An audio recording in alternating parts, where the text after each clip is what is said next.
Hello, everyone. Yes, we are live. We are here. We're good. Yay! Okay. Oh yeah, I'm going to listen and see how it goes. Yes, to see We have that. some commentary in the background. My quality control forgot to leave the room. All right, everybody. We're going to play some music. As said before we had this big issue with the audio. We always have issues with the audio, no matter how far ahead we start. We started clearing this an hour and ahead of time. And unfortunately, everything needed to be redone and restarted. It's just nothing goes right. No matter what I try, nothing goes right. I think there's like this big cloud over my head that says, no matter what I do, nothing will go right. So we are live. We are back. Thank you, everybody, for being here. So we are going to play our first song of the day, and it's When It Feels Right by Chase White and Jimmy Burney. Now, mind you, again, all of the music is from Epidemic Sound, so go check them out.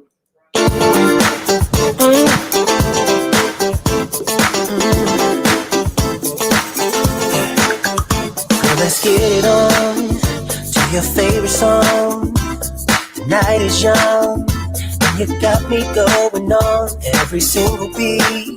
It's my heart so deep, wanna wrap my arms around you, 'cause you sweep me off my feet. Girl, you know that there ain't nobody moving like you. You know you got me. I love the things you do. Maybe I'm getting into trouble, but I just wanna be your lover. 'Cause you're making me feel. I love when it feels right. It is just one of these nights. Love so strong, can't be wrong. All because of you. I love when it feels nice. You're the apple of my eye. Love so strong, can't be wrong. All because of you. 'Cause I love it. Love when it feels right. Ooh, I love when it feels right. Ooh, listen really close.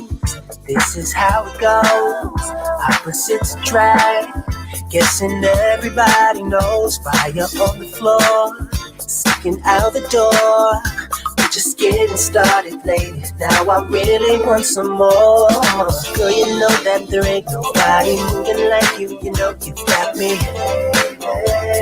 I love what you do. Maybe I'm getting into trouble, but I just wanna be your lover. 'Cause you're making me feel. I love when it feels right. It is just one of these nights. Love so strong, can't be wrong. All because of you. I love when it feels nice. You're the apple of my eye. Love so strong, can't be wrong. All because of you. 'Cause I love it. Love when it feels right. Oh yeah. Love when it feels right. Love when it feels right. It's just one of these nights. Love when it feels nice. The apple of my eye. Don't step to the daylight, 'cause I don't ever wanna leave. I don't wanna leave. It's way beyond bitter now. I give it up on love, but now I believe. Love when it feels right. It's just one of these. Love so strong, can't be wrong. All because of you. I love when it feels nice. I love it up my eye. Oh yeah. Love so strong, can't be wrong. All because of you. I love when it feels nice. So it's just one of these nights. Love so strong, can't be wrong. All because of you. I love when it feels nice. You're the apple of my eye. Love so strong, can't be wrong. No, because of you. 'Cause I love it. Love when it feels right. Love when it feels right. Hey. It's just one of these nights. One of these nights. It feels nice. Yeah, the apple of my eye. Love when it feels right. It's just one of these nights. Love when it feels nice. The apple of my eye. Hey, I got to have you, baby. I do. It feels so right. It feels so right. It feels so right. And thank you everybody for being here. Thank you for everybody showing up. I appreciate it. Just waiting for our guests to show up. We've got 3 guests supposed to be on the show tonight. One has unfortunately started working, or not started. His shift will end within the first portion of the podcast. So if anybody would like to call in and fill in that spot until everybody can get here, feel free. Boom! Scotty is in the house. Yes, you are. Cannot miss Scott's inverse. So, ladies and gentlemen, if you don't know who Scott's inverse is and you've got some curiosities about how to take care of everything from tarantulas to isopods, all the way to frogs and snakes and lizards, amphibians, reptiles, and invertebrates, go check out Scott. He even has a great video on who to get feeders from. So definitely go check out his stuff. And we have Spider Mom also as well. She just hit 200 people. So she's got now like 212, I think. Congratulations. I wanted to give you a first and formal, I want to give you a formal congratulations here on the show. Thank you. I'm very happy for you. And so yeah, there you go. And Ophi Spider-Verse. Definitely got some humor going on. So definitely Spider Mama wanted to say congratulations on your 200 following. That is quite of an achievement, especially for the smaller channels. Just getting 100 is pretty much is pretty rough. Getting over that first hump. I don't know what to say. Just I hope you guys have kicked back, relaxed with a nice cold drink, or maybe a warm drink, depending on where you're at. Maybe you've got some tea. Maybe you've got an adult beverage. If you do have an adult beverage or an adult themed beverage, please drink responsibly. That is the biggest message on this channel. I don't want people to get too way out of hand. Ellie Bugs Babies. Hey, Ellie's in the house. Hello. So anyways, as I was saying, if anybody would like to call up and fulfill the spot until our honored guest can come in, maybe even stick around, that you're more than welcome to. And ask for the link, of course. So I just don't know what to, I really don't know what to say. We can even go into the next song if you guys like. I'm doing good. Just chilling. I've got a vodka spiked drink here.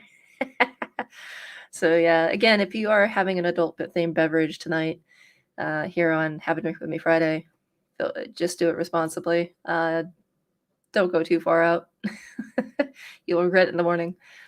The wrath of the grain or wrath of the grapes will come back and get you. It's no joke. But anyways, we're still waiting for our guests to show up. As soon as they do, we can continue with the podcast as per scheduled.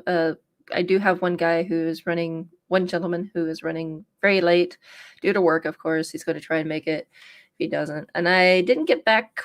The other two didn't get back with me either. I did remind them earlier today, but again, they didn't get back with me. So I'm pretty sure just everybody's busy. Scott is definitely got his Yorkshire tea.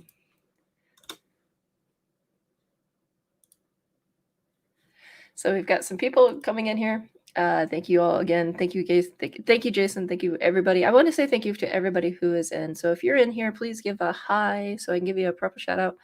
We've got Ellie Bugs Babies, Ophies, Spider-Verse, Spider-Mom 1978, Scott's Inverts. We have Jason Lands. We have Flawless Fangs. Hello. We also have, I believe, let's see, who else is in here? Come on, don't be shy. Say hi. So, Scott's Animal Adventures. I see you. Like I give you a proper shout out. And Triple Gaming. Wow, hello. We've got quite a few people coming in tonight. Thank you all for coming. I appreciate it. And again, we do have people coming in, and now we also have 3 guests scheduled for tonight. Not sure how it's going to go. And it's basically a continuation from last week. If you guys were here last week, we talked about everything just about under the sun, mostly invert care, tarantula care. So So, anyways, we'll just move into the next song since nobody's willing to call up and have a chit chat. So we're just going to go right into our next song. We do have quite a bit of list today, so we are going to be playing "Gimme That" by Catnip and King Sis.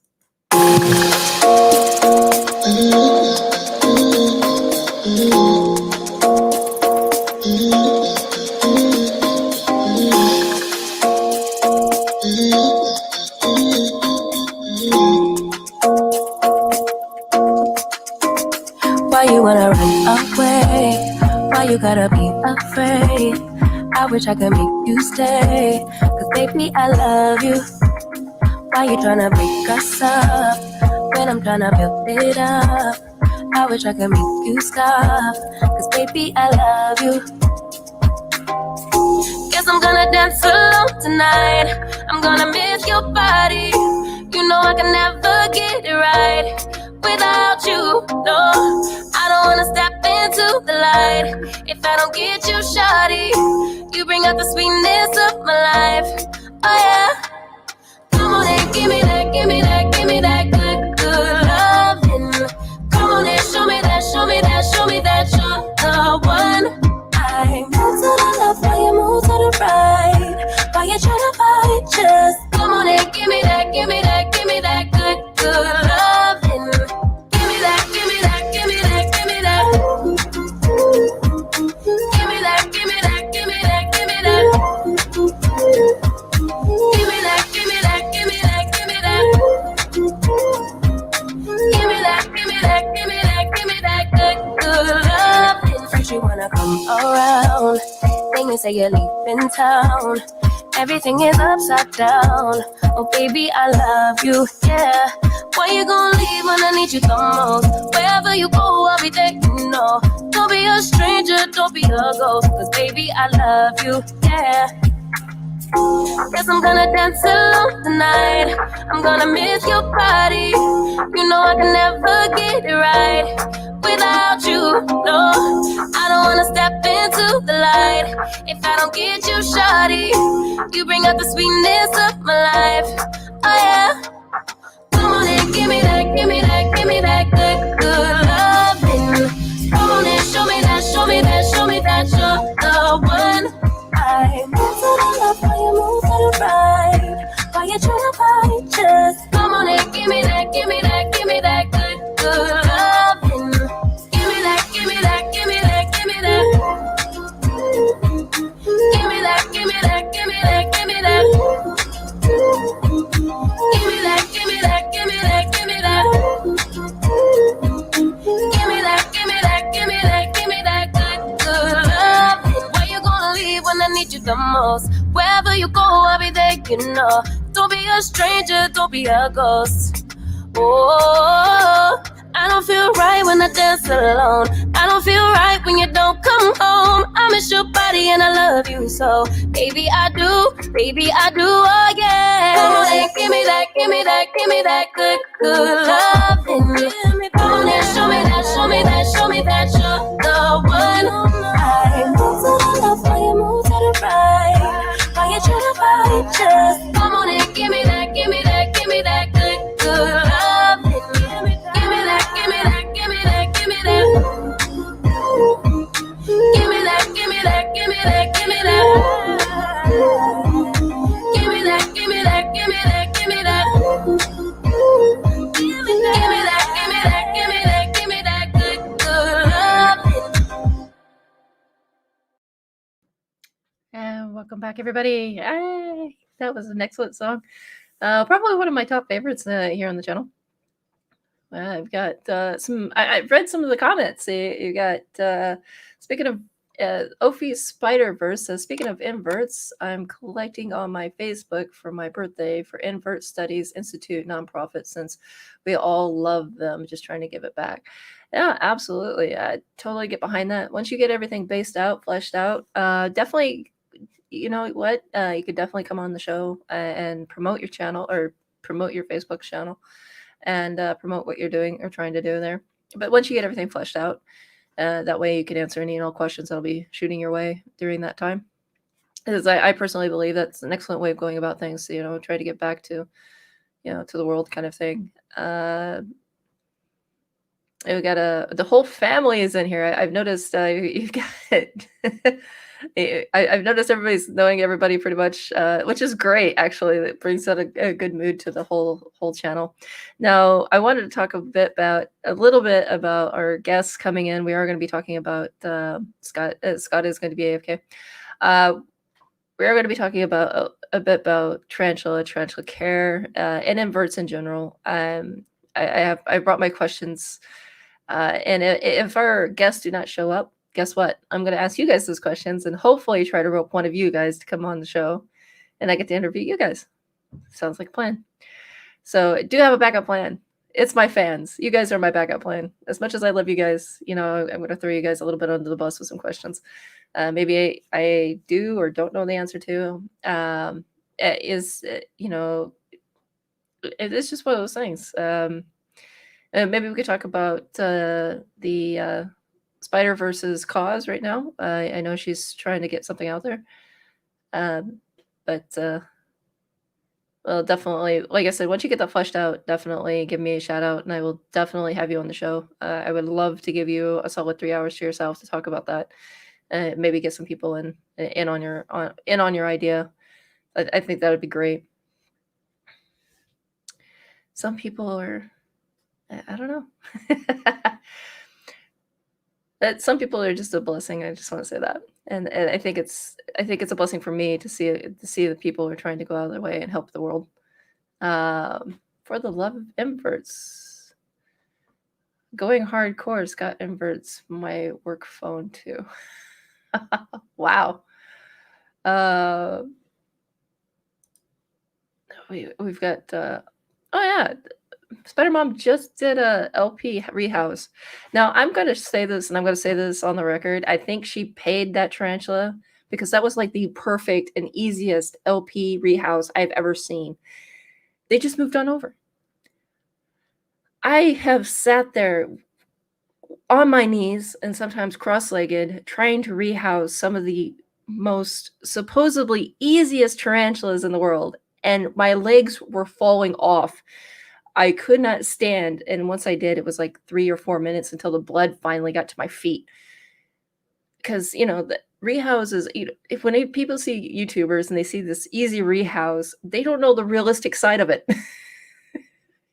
So I honestly think she just paid the tarantula.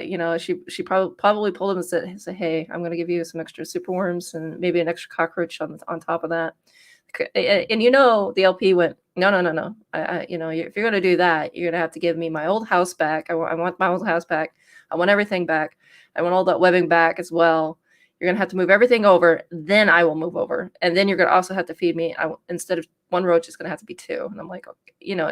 She had to had some negotiations going on because that was one of the easiest rehouses.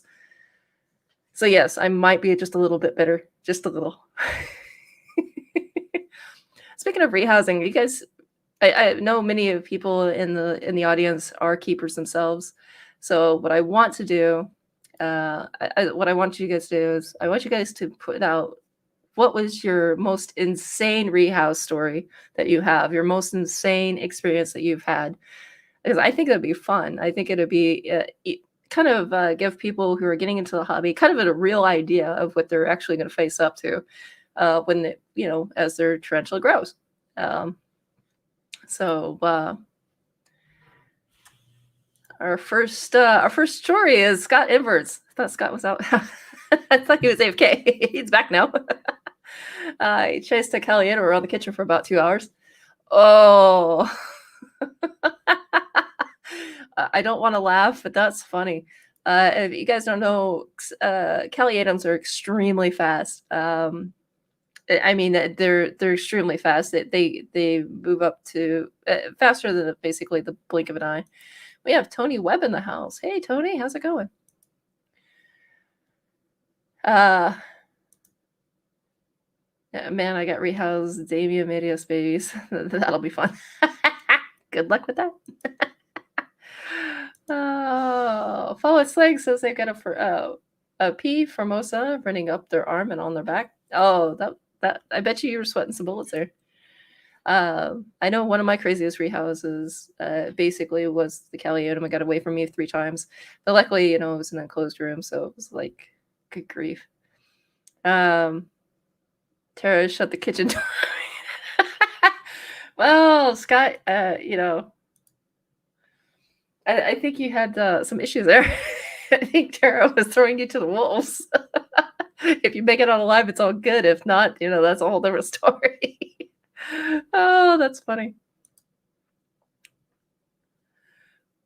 So, yeah, no, like I said, I want to hear what your guys' rehousing stories are. I want to hear some, you know, some of the most craziest things you can think of. If you don't have a crazy story, you've not been in the hobby long enough. Spider-Verse Dad here. When we rehoused our, I apologize. I'm not going to even try to even say that name. It was. You know what? I need somebody to come on here and tell me how to pronounce it. I feel bad. It was stupid fast. I had to call the wife for help and break out into a cold sweat. Yes, I've done that many of times. Stefan Harup, the NNC, decided to dash from the tissue up the arm in the sleeve because I couldn't get a catch cup in time. That defies that T-shirt that says you know, stay calm, grab a catch cup. Yeah, no, it's interesting. We have oh wow. I hope everything turned out well, flawless. Kluge, the Kluge running all over you sounds like a fun time. And of course, the one person that adamantly admitted that they're not into the tarantulas, they're not into the spiders, that is the reason why they're terrified. Yeah, but you have to remember, we put ourselves into these situations. And we do it with a great big old smile on our face, too. I guess that's just how that goes. I'm going to turn off my phone here. I thought I did, but apparently I did not. So I apologize for that sound in the background. There we go. So yeah, I guess one of my craziest ones actually happened. It wasn't a rehouse. It was actually feeding, and that happened actually today, when I thought my Eskel had escaped because he wasn't in his webbing where he usually hangs out, and I couldn't see him out in the open. So I opened up his enclosure, you know, carefully, of course, because you know, from my thought is he's probably still in there. I just can't see him. So anyways, I slightly opened it up and yeah, didn't see him. So I opened it up just a little bit more. You know, I moved the lid sideways so I can control the situation if he decides to dash. And I'm glad I did. That little bugger was waiting down in his moss to wait for the opening so he can try to make an escape run, an escape dash. It didn't work for him so well. And of course, you know, he panicked and went right for his hide, but that's just an Eskel for you. Yeah, as Ophi says, we put ourselves in that position. Of course we do, and we're fully prepared for it. And it, as many people have saying, it is it can get your heart racing, especially when they don't act the way you need them to. My Cambergy was one of them, rehousing her, thinking, oh, okay. And I was thinking, you know, I'm kind of in a hurry. I won't have to bother too much with the catch cup. So, you know, I'll just use the tongs, kind of push her out a little bit. She's going to bolt, but she's going to bolt up and out because, you know, I'm behind the enclosure or the her old enclosure. So she's not going to run my way. She's going to run away from me, right? No, she ran for me. That totally blew my mind. She was ready to run up my arms and then onto the enclosure. And then it's like, I'm going to take a walk and not do what you want. I was like, son of a gun. So now people are talking about the rehouses. Yay! We even have Bailey Bug.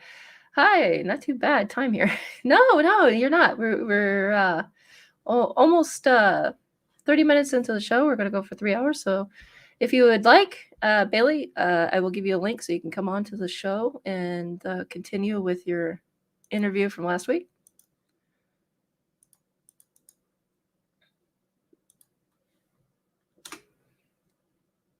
And while you do that, how about this?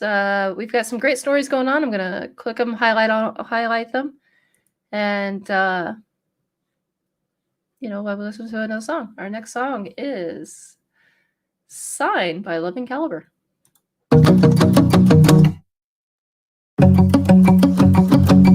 We've been on and off again and again. I don't know which way we're going, no control. You push me, then you pull me back in. Don't know if I can decipher how your mind works. Yeah, you leave me wondering what it's like to feel your skin. I will keep on trying till you give me a sign. Give me a sign. Oh, give me a sign. Baby, give me a sign. Just give me one more. You leave me hanging, begging for more. Think that I'm addicted to this, can't resist to be a little risky and go for it, cause I want you close. I'm so exposed when you're keeping me wondering. You know I'd do anything to be in your arms again. So give me a sign. Give me a sign. Oh, give me a sign. Baby, give me a sign. Just give me one more, talking to you. Here we go again, staying up all night to see if you've been texting me. Where do we go from here? I wanna go all in. So give me a sign. Give me a sign. Give me a sign. I just wanna let you know I could go for this, no more tricks. We could take things slow. Say you think about it too. When the lights go out and there's no doubt that I should be with, that I should be. We've been on and off again and again. I don't know which way we're going, no control. You push me, then you pull me back in. We've been on and off again and again. I don't know which way we're going, no control. You push me, then you pull me back in.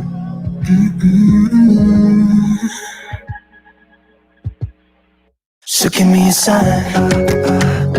Give me a sign. Baby, just give me a sign. Baby, give me a sign. Just give me one more, talking to you, and here we go again. Staying up all night to see if you've been texting me. Where do we go from here? I wanna go all in. So give me a sign. Yeah. Give me a sign. Give me a sign. Just give me a sign. Baby, give me a sign. Give me a sign. Just give me a sign. Just give me a sign. Give me a sign. Just give me one more. And welcome back, everybody. That was "Give Me a Sign" by Loving Caliber. I am Cracks, your host. It is Have a Drink with Me Friday, so cheers. I've got an adult-themed beverage. Very nice, very sweet. It's got Mr. Vodka in it, so we're just going to put that out there. Now, if you are drinking, please, again, drink responsibly. Now, I saw where Bailey said it's a little late for them to come on, which is perfectly fine. I understand they, work. Work gets in the way of everything. So we were talking about Scott Amavich's Cracks Will Talk when we have music. Yeah. No, that's what we do here. This is a radio podcast. So the theme is basically we talk about anything and everything upon the listener's request, especially on Wednesday. And that is basically Coffee Pants Wednesday. This is generally a day where we would have an interview. And Bailey's finally come on. Oh, I thought Bailey said it was too. I thought you said it was too late. Yeah, we sweat bullets there. I think you're muted. We're waiting for Bailey. Bailey has called up. And nothing. Hello. There we are. Is it still me? Yeah, now we can hear you. Yeah, right. It's just my mic. Yeah, it's just a bit. I can't stay on late. Like, can't do a mega late one. No, I've just got back. Just had a quick wash, freshened up after work. That's it. So cool. How you doing? Am I I'm doing alive? Yeah, no, you're sorry, I'm trying to catch up. No, I'm doing pretty good. We Yeah, had just issues, audio issues. We started the podcast and then it was like 10 or 15 minutes went by and it was like still couldn't hear anything. You guys could hear me, but you couldn't hear the sound or the song that I was trying to get into. And then a friend of mine came rushing over to try to help because they have a much more updated version of the same soundboard, but the much more updated, fancier version than I have. And they were more using it for taking several different channels and then running a program off of that. So basically, kind of like how a radio would have different shows going on at the same time. And then you would use the control board to filter out which show goes on, which song goes on. And so to just rude, focus on cheeky this, comments here. it was pretty much it wasn't filtering the songs into the my channel, and they were trying to figure all that out. So yeah, it was it was interesting. Hello everyone, and I can see some interesting messages from certain individuals here. Let's wind him up. Where is he? Scottio. Yeah, he's my best client. Hello. Yeah, I remember all that. Audio delays was a thing which was a killer. We used to use radio equipment to send stuff from essentially to like camping in like a festival where people would want people would basically want music in the campsites as well from the stage, and we used to like have to, instead of wiring it, which was a nightmare, like sending all the cables across, we used to use 5 gigahertz band like radio links, and you had to tune them properly or else you got little delays. So hey. Yeah. So question. Well, first of all, I wanted to say that Eric, or we had Eric in here just a second ago talking about don't drink and drive. Like I said, drink responsibly. If you're having a clean beverage, like me. Yeah, not tonight. I'm afraid it's the curse of the working classes tomorrow as well. So I'm it's 6 days on for me this week because I had some time off in the week. So I had a week off last week as well. So yeah. Oh, that's because you were recovering last week. And... Yeah. Well, I'm just very happy that you actually made it. Because I like this. I mean, it's personally, it's quite. I quite like this a bit better than the streaming thing. I don't get me wrong. I'm not shy. I've been on stage and stuff. I don't mind showing my face, but it's just dead easy. This to just set up. Like I don't have to have. Sometimes it's untidy here, so I don't have to have like a nice backdrop or anything. I can just sit here and just chill, kind of thing. You know what I mean? Yeah, absolutely. And that's kind of what this is all about. Like I said, this is a radio podcast, so it would be more sense to be able to sit and listen to us and do your own thing. And if you're watching, maybe see the comments getting highlighted occasionally. Yeah, that's it. It's cool. You have to keep the audience engaged. So yeah, no, it'll be fun. Like I said, this is kind of like the platform that I wanted to go with. Plus, I wanted to make music with the show. Like I said, it is a radio podcast, so the music just basically allows you to take a break, get a refill if you're having a drink, or if you're eating, allows you to get up and my lemon and haddock goujons for tea today. So that's my bit of tartar sauce. I've had that. I'm full. That's all done. Nice. Getting messages off there. Just getting messages off some personal friends as well. One of them's bought a PlayStation 5, so he's trying to get me to wire it up for him. He's managed to get one, and so did I actually. So that's the hot tech at the moment. People are having a nightmare getting hold of him in the UK, and he's messaging me non-stop because he's got a load of like home cinema stuff. He wants it wiring up properly. Bailey, how do I wire this in, Bailey? Obviously, it's not invert talk, but that's my secondary interest. That I like all like home cinema and stuff like that. I've nice. always, I've always been into that sort of stuff. Got a nice little setup here. I'm gonna gear the conversation into the inverts talk. Yeah, makes sense. What is the most hilarious rehousing, craziest story that you can think of? Lenithal Phalax. Having a Lenithal Phalax sling. I probably got it. Sorry, I'll just shut this person off. Right, I got a Lenithal Phalax from Andy Orms about 2 years ago. Still got the female.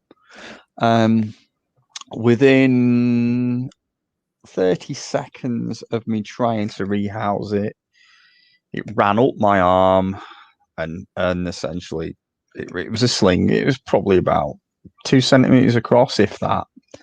It just teleported up my arm, and I essentially had to strip off and carefully unravel my clothes to find it, which I did. I found it about 45 minutes later.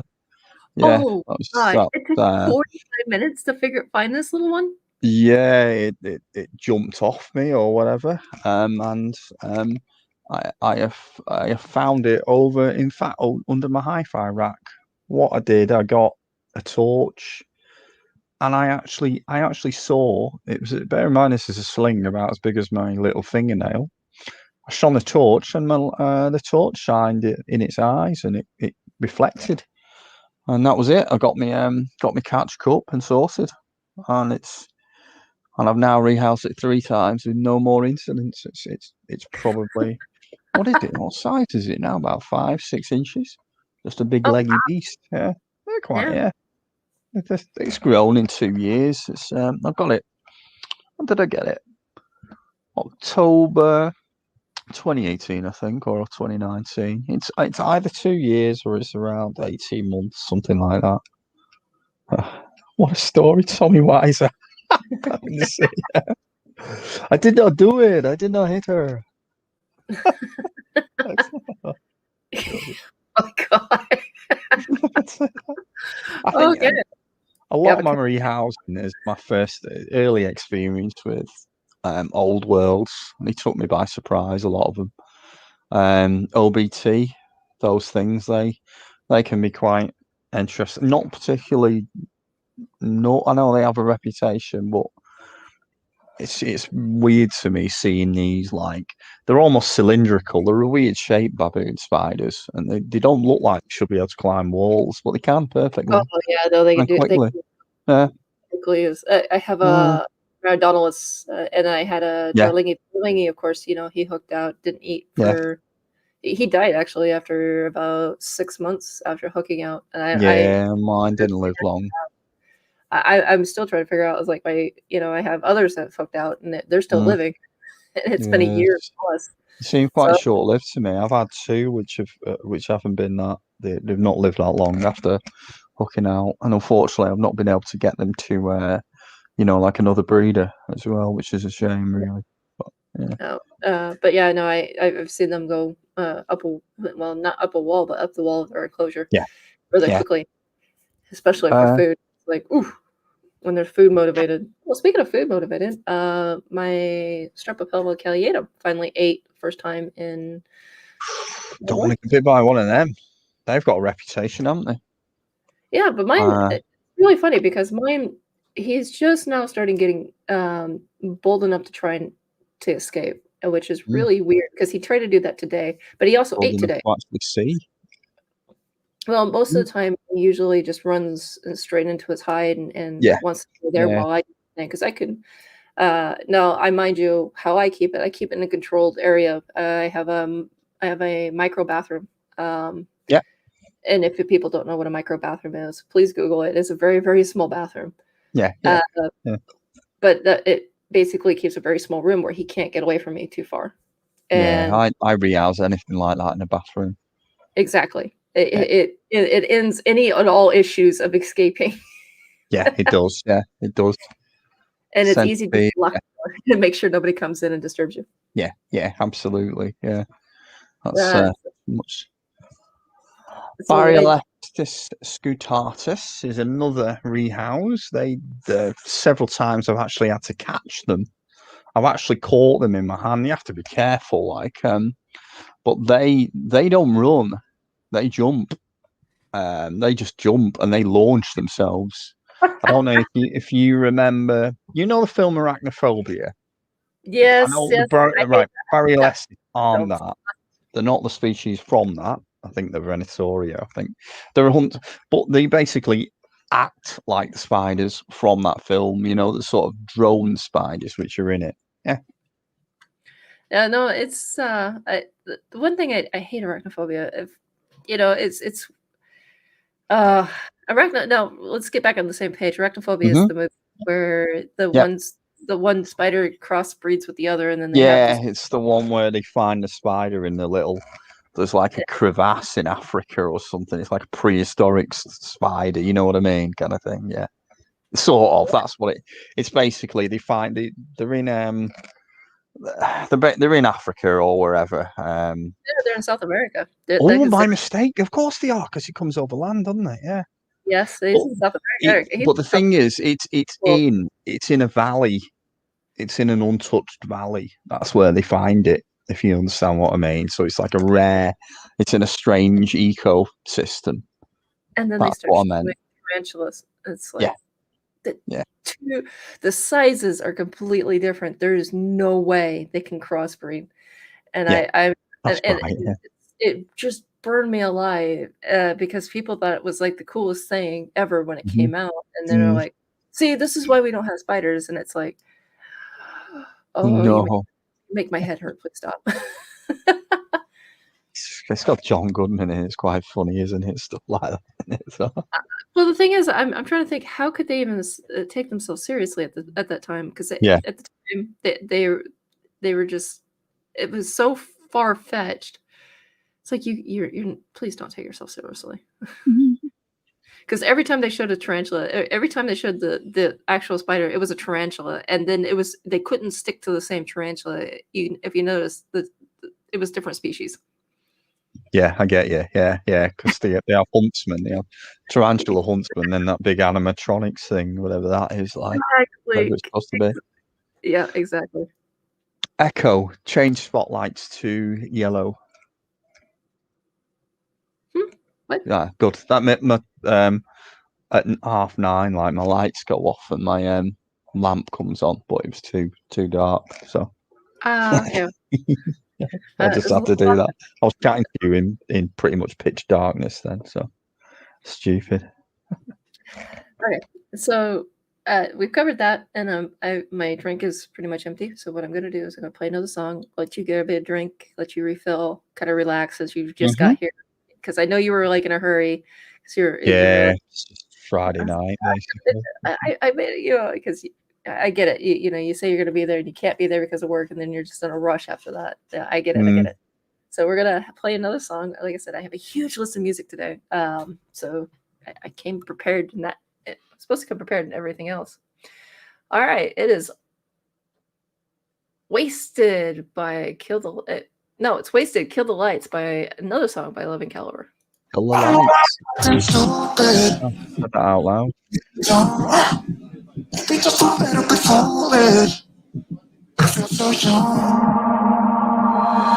Drunk, I've never seen you clearer than now.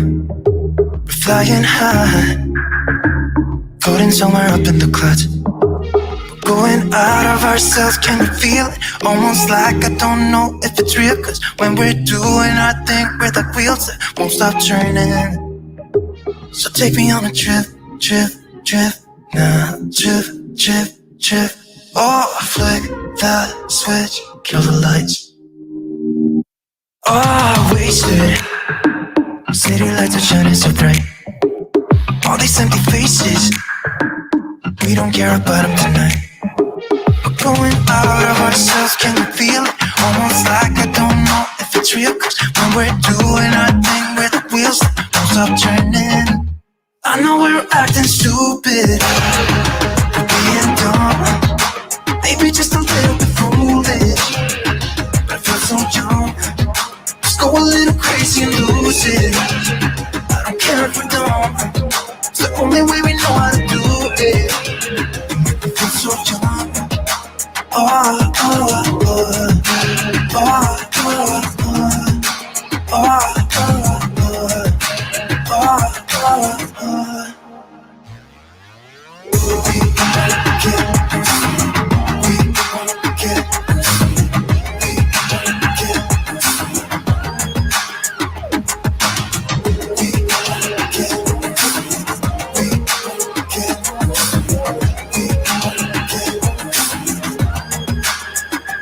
take me on a trip, trip, trip, trip, trip, trip.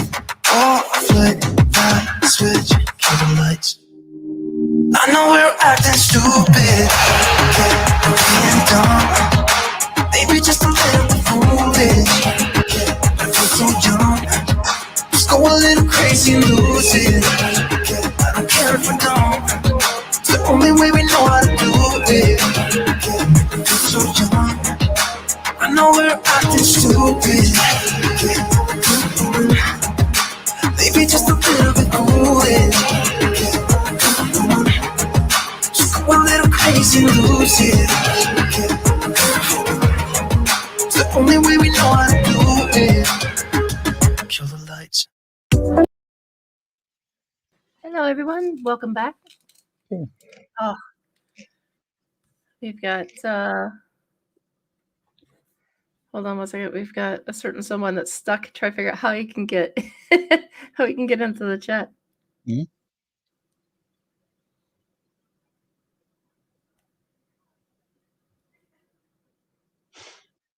There we go. What we got? Okay, so there we are. Oh, okay. You just have to remember to mute YouTube, which is the one, isn't it? That's where you get the double, like the feedback kind of thing. I didn't realise that. Yeah. That's the one. Oh, we got this. Just having a read through. I think everyone's talking about gaming and stuff. I think what we got. Oh yeah. Stop Animal Adventures. That's cool. So glad to be part of this community. That's nice, isn't it? Cool. And there's a gent who helping people. That's nice. Trippy gaming. Cool. No, I get a wide variety of people this evening, so it's like really nice to have such a Yeah, large- more the merrier, isn't it? Kind of thing. absolutely, yeah. Cool. So, my next question: have you had any issues or any stories you'd like to share with anything other than tarantulas? Are you talking like invert wise, or you know? Invert or anything else in any of the exotic pet genre? Let me just have a bit of a think about that. Well, talking about, I'm going to talk about a tarantula, if that's all right. It's one of my early faux pas. It's something to learn off, really. I basically, when I was younger in the hobby, I had an avicularia, and I'm sad to say I essentially killed it with bad husbandry because I relied on care sheets. I kept it wrong, basically. Oh no! Yeah, I mean, all the care. This was back in the like mid-90s, basically. A lot of the care sheets you would find about Avix, which also leads on to Carabiner versicolor. But at present, you see this a lot on the forums and Facebook pages. Unfortunately, all the care sheets out basically said they like it soaking. Like they basically they used to say that they were from a canopy rainforest species, and it has to be like constantly wet, not humid, wet. And no, they don't. You know, we know that nowadays. You know, I presume some people who found them in the wild found them on trees. I'll do that. Basically, I think people who found them in the wild spied them up in a canopy, you know, on wet leaves, essentially, and they took that information home with them. No, it's entirely wrong, and it led to me keeping one wrong and killing it, and it's led to quite a few other keepers early on killing them. It leads to people keeping flipping Carabiner versicolor wrong as well. That was going off care sheets. You don't go off care sheets, go off the community.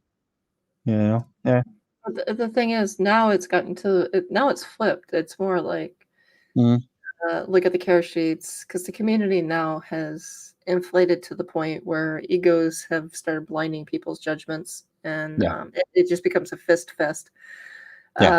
Fists start flying if you don't agree if there's even the slightest difference.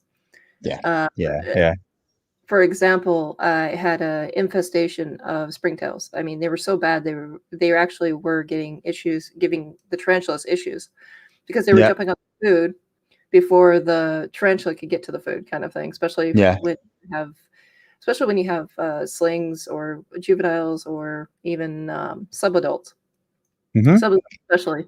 And what I would do, I started noticing that some of the subadults were going into pre-molt. They were still Yeah. eating, but they were just taking a little bit of time. I would clip the heads off and then just throw the food in there. And the springtails would just have a heyday. And I was like, what do I do about this? And I had somebody actually, and they're a YouTuber, or so they claim, Mhm. and they were telling me that I should dry all of my tarantulas out. Do you see something Okay. wrong with that? Yeah, I'm not a fan of doing that either myself because I do think this potentially is probably feasible, but yeah, it's not. Well, he told me not to my tarantulas get their water from their food.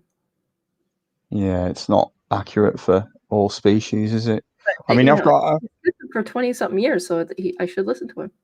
So I told him that old favorite. Yes. Yeah, I yeah, told him to stop assuming so much, and then he just kind of blew up. And because of how the site was ran at the time, uh, yeah. got off with a very light warning, and How then old am I? All right. If how old am I then? So what have I done? I've kept for. If we want to play that silly game, what have I done? Kept for 29 years, and still lost them from bad husbandry. Stupid. the thing is, That's so not valid at all. Is it? no. So what I did was I ended up calling a friend of mine that worked at a zoo. Said, "Hey, look, this is what's going on." And they said, "Just change your substrate." She goes, "Take half of your substrate, just change it out completely." So I did that for a couple of times, and I had to actually keep up with that, and I had to do it about every 2 weeks. And yes, that did stress the spiders out, but it was way better than trying Yeah, to, yeah. you know, get There is them out and miss Tony their life. Webb's in here. That. I did seek some advice for Tony off Tony Webb. I can't remember if I mentioned last week. I had a mite infestation, which essentially came with fruit flies, and it got into my Ethostigmus Nigerian orange leg, I think, orange leg spider. Not orange leg centipede, sorry. I had an infestation there, so what I had to do was, instead of drying the substrate, I did the thing where you use the cucumber and you get the mite to go off. However, there's also there's a scorched earth policy I used. Yep, Tony knows exactly the score. I got hypoacis mites, which are predatory mites, and they are an absolutely worked. They work fantastically. However, they also killed off a springtail culture of mine because it's like aliens, it's essentially they must just terrorize the underworld, the undergrowth or whatever. But you can imagine like Starship Troopers or something. These like mites just terrorize.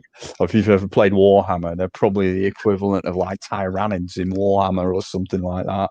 Yeah. Just that, right? They're essentially these devouring entities which just do not stop. Yeah, he's got it. Yeah, they just come through, and that's essentially how they hypoapsis mites stop reproducing when there's no food, and they just blitz everything. They worked fine. They got rid of the grey mites, but as I say, they got into the springtail cultures and killed them as well. Which is a sacrifice. I mean, but it's the better well-being. than Yeah. your tarantulas. Yeah. Now, my thing is, I'm always it might scare the crap out of me. I think that is one of the biggest fears as a tarantula keeper. Yeah, you've got. Because I'm always worried about even the wood mites that are There's harmless. Even though even the mites you get from your cultures, from your are harmless, but they draw in the predatory mites that feed off your tarantula. So That's a good point. I think those particular predatory mites are they're actually the ones which feed on your tarantula specifically are very rare, you know. Oh, You absolutely. shouldn't, you shouldn't really unless it's something from the States. They might be a bit more common in the States, but we really don't tend to get them over here unless on the occasional wild caught specimen. It's Well, very rare for us to encounter them. I ended up having a freak out one moment because the person I had actually asked to take care of my animals at the time, because when I was working, I was working construction, and I could be Yeah. gone for Yeah. 5 or 6 weeks at a time. Tarantulas don't go that long without eating unless they're adults, Yeah. and even then, that's even hard on them. So unless they're prepared for it, Mhm. and so I had somebody coming over and feeding them. And they thought because they caught a moth, they thought it was okay to feed it to my regalis. No, yeah. I freaked out because when I got home, I see, because Izzy is my tarantula that, for some strange reason, he has made it his home to live on the smooth side of his enclosure with the plastic, his cork bark. So he hasn't webbed that up at all. And I'm like, you're just a silly tarantula. Mhm. I'm glad he didn't do it because I got to see these mites hanging off my tarantula. I freaked out, like, what in the world? And then it took me, have a great weekend, cracks. Catch you on the flip side. Take care, Eric. And again, See you Eric, later, right? Eric, if you're gonna have a drink responsibly. Don't drink and drive, like you said. Have fun, and I'll see you later, Eric.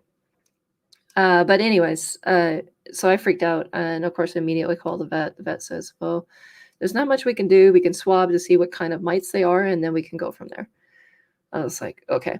So immediately trying to get a regalis, a stressed out regalis because they have the mites on them, in a catch cup, and then in a transport container. That was interesting. Well, But managed to do it. that brings another problem, you know, that because did you well you presume you know, but mites also enter a dormant state, and they essentially they essentially lock in. They essentially lose all the moisture, and they clamp on. They clamp into the tarantula, usually around the mouth parts, basically. Yep. And if you actually brush them off, that's a problem, you know, because they're actually ripping off the tarantula. You've got to try and get them in the state where they're feeding again. Yeah. Crazy. So what vets will do is they'll actually moisten the area. They'll use a light water spray. It's like more of a mist than a spray. And believe it or not, that actually revives them to a quick degree. Yeah, and so they're very quick. Yeah. And then they take the Q-tip and they run it around and then get 1 or 2 mites on there, or a couple, because they're trying to get as many as they can on there so they can see which mite is which. And of course, after that, I took my tarantula home. I put them back in their enclosure. They were happy to be there. I tried to give them food. They wouldn't eat. So it's like, crap. They're so stressed. And then come to find out, there was nothing harmful. These mites were actually, they're mites that actually hang on to moths and and what they do is they'll ride with the moth. And then when the moth breeds, they basically fall off when the mite, after the egg laying process, and then they're eating the potential predators that are trying to eat the eggs or latch onto the eggs. So they're actually good mites. And symbiosis. she saw nothing wrong with it. And she goes, but the reason why my tarantula is stressed is because if you had a bug clinging onto you and making you itch all the time, you'd be stressed too. Yeah, it's not good. Yeah, you're not going to be happy about it. Imagine something sat around your mouth, nicking your hot dogs you eat every 5 minutes or something like that. It'd be annoying, wouldn't it? Yes. You're having your Sunday lunch and then something jumps off and then jumps in, nicks your roast beef and then jumps back on. Yeah, you'd be like, bugger off. So what we end up doing is we ended up increasing the temperature because these mites are from this particular area. So they tend to like it a little bit cooler. The hotter temperatures does not make them go dormant. It actually kills them. So I just knocked it up 3 degrees. So the top of my room was between 28 and 29 degrees, which is a little hotter than like, Yeah. And so everybody else on that level got put down. Hmm. And poor Izzy was up there by himself. And yeah, no, they did exactly as she said. They disappeared eventually, and then he went straight to eating almost immediately after about 4-day treatment of that. And so yeah, it took me. That's how short it was. They really don't like the hot weather. So she said to do that once you start eating. She goes, keep its temperature for basically a 7 or a solid 7 days, because what she didn't want them to do is fall off and burrow into the cooler substrate. Another recent thing you've said. A recent thing I've had basically I catch. Sorry, I don't catch. I collect millipede substrate from a forest near us. I'm very careful. I tend to pick it from make sure I get it from under oak trees or deciduous trees, basically, because the pine will kill. I think that whatever is in a pine is a natural insecticide. But unfortunately, on one of these last batches, I must have had some eggs of one of our, I think it's Porcello scaba. I can't remember exactly which one it is, but it's basically a woodlouse. It's bloody. Some of them have overrun my millipede tanks. I think that's affected. I think potentially I could have lost some eggs because these are protein eating woodlice. So I've rehoused what I can basically and kept it relatively sterile. It's a shame that really, because I'm not always a massive fan of sterilizing substrate. I take care where I get it from. I know to avoid the pine. I know the insecticide areas and stuff, but I like to keep some because there's natural fungi in it. Some natural fungi in the, the stuff which the millipede will eat, basically. If you sterilize the substrate, it's a bit of a problem. You lose the good as well as the bad. But unfortunately, I've had an explosion. So I've got 2 millipede tanks on the go now. I've got one with Tony's just saying I've got bumblebees, Anacolobis, Anamonocorylus, is it? And Chicobolus, which I got off you, Tone. Anyway, I got off the gent here anyway. There. Yeah, and I think unfortunately some of the woodlice have had a go at the eggs because I've had far less than I should. That sucks. Yeah, it's a bit unfortunate. I really trying to keep it natural as best I can. Well, unfortunately, it's been a bit of an explosion of the woodlice themselves. Yeah, as Tony would say, Anadennobolus and Chicobolus. But what I've essentially done, I've split them now. I've split the tanks. I've got one. I've got as many of these woodlice out, and I've got as many of the millipedes out. And I'm just keeping an eye on this wild tank, this wild one, just to see if it cultures any more small millipedes, and I just transfer them as they appear. But it's all right. I've kept the colony going. My question is, not my question. Speaking of eggs, I actually think, remember last week when Dan said to lower the temperature a little bit and see how it kind of goes, or at least that's what he was hinting towards.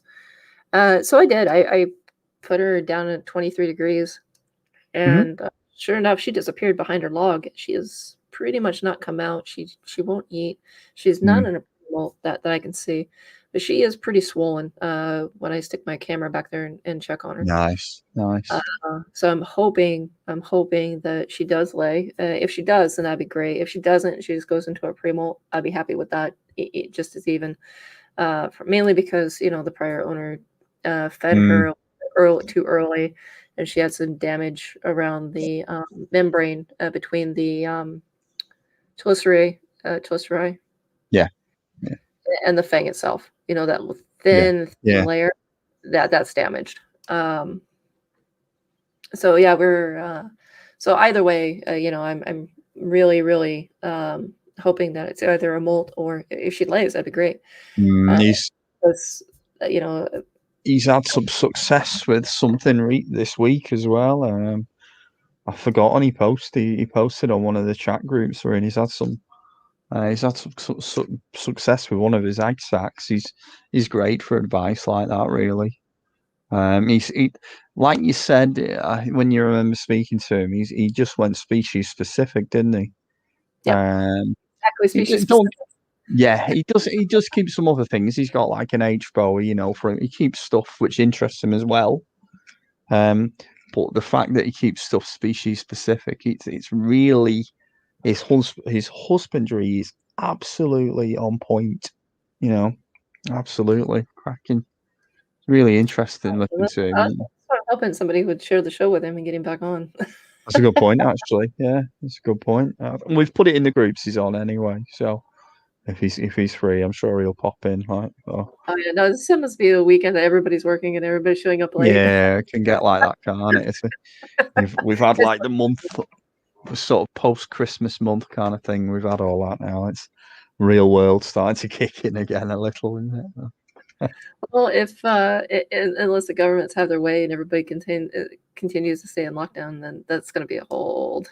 It's like, well, that's exciting. Not really. I'll tell you one thing, we're noticing a serious drop in species availability as well with Brexit, big time. There's a lot of European guys just they're not sending them. Understandable, it's costing them a load.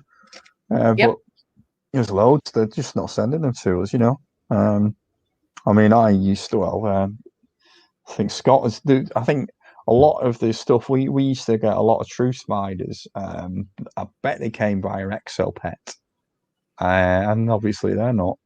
And obviously, our sellers would sell them on. They were slings. They came as slings. You can't, for love the money, find some of these species now. This well, which was somewhat readily available. Here's the kicker.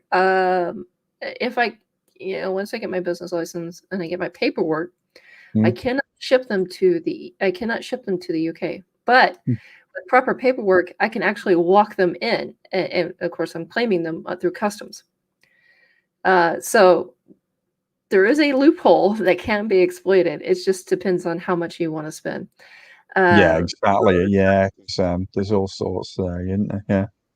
Yeah. Well, here, if I walk them in with paperwork, they can also be used as what was it? Not research, because they're Apex too, but you can use them for.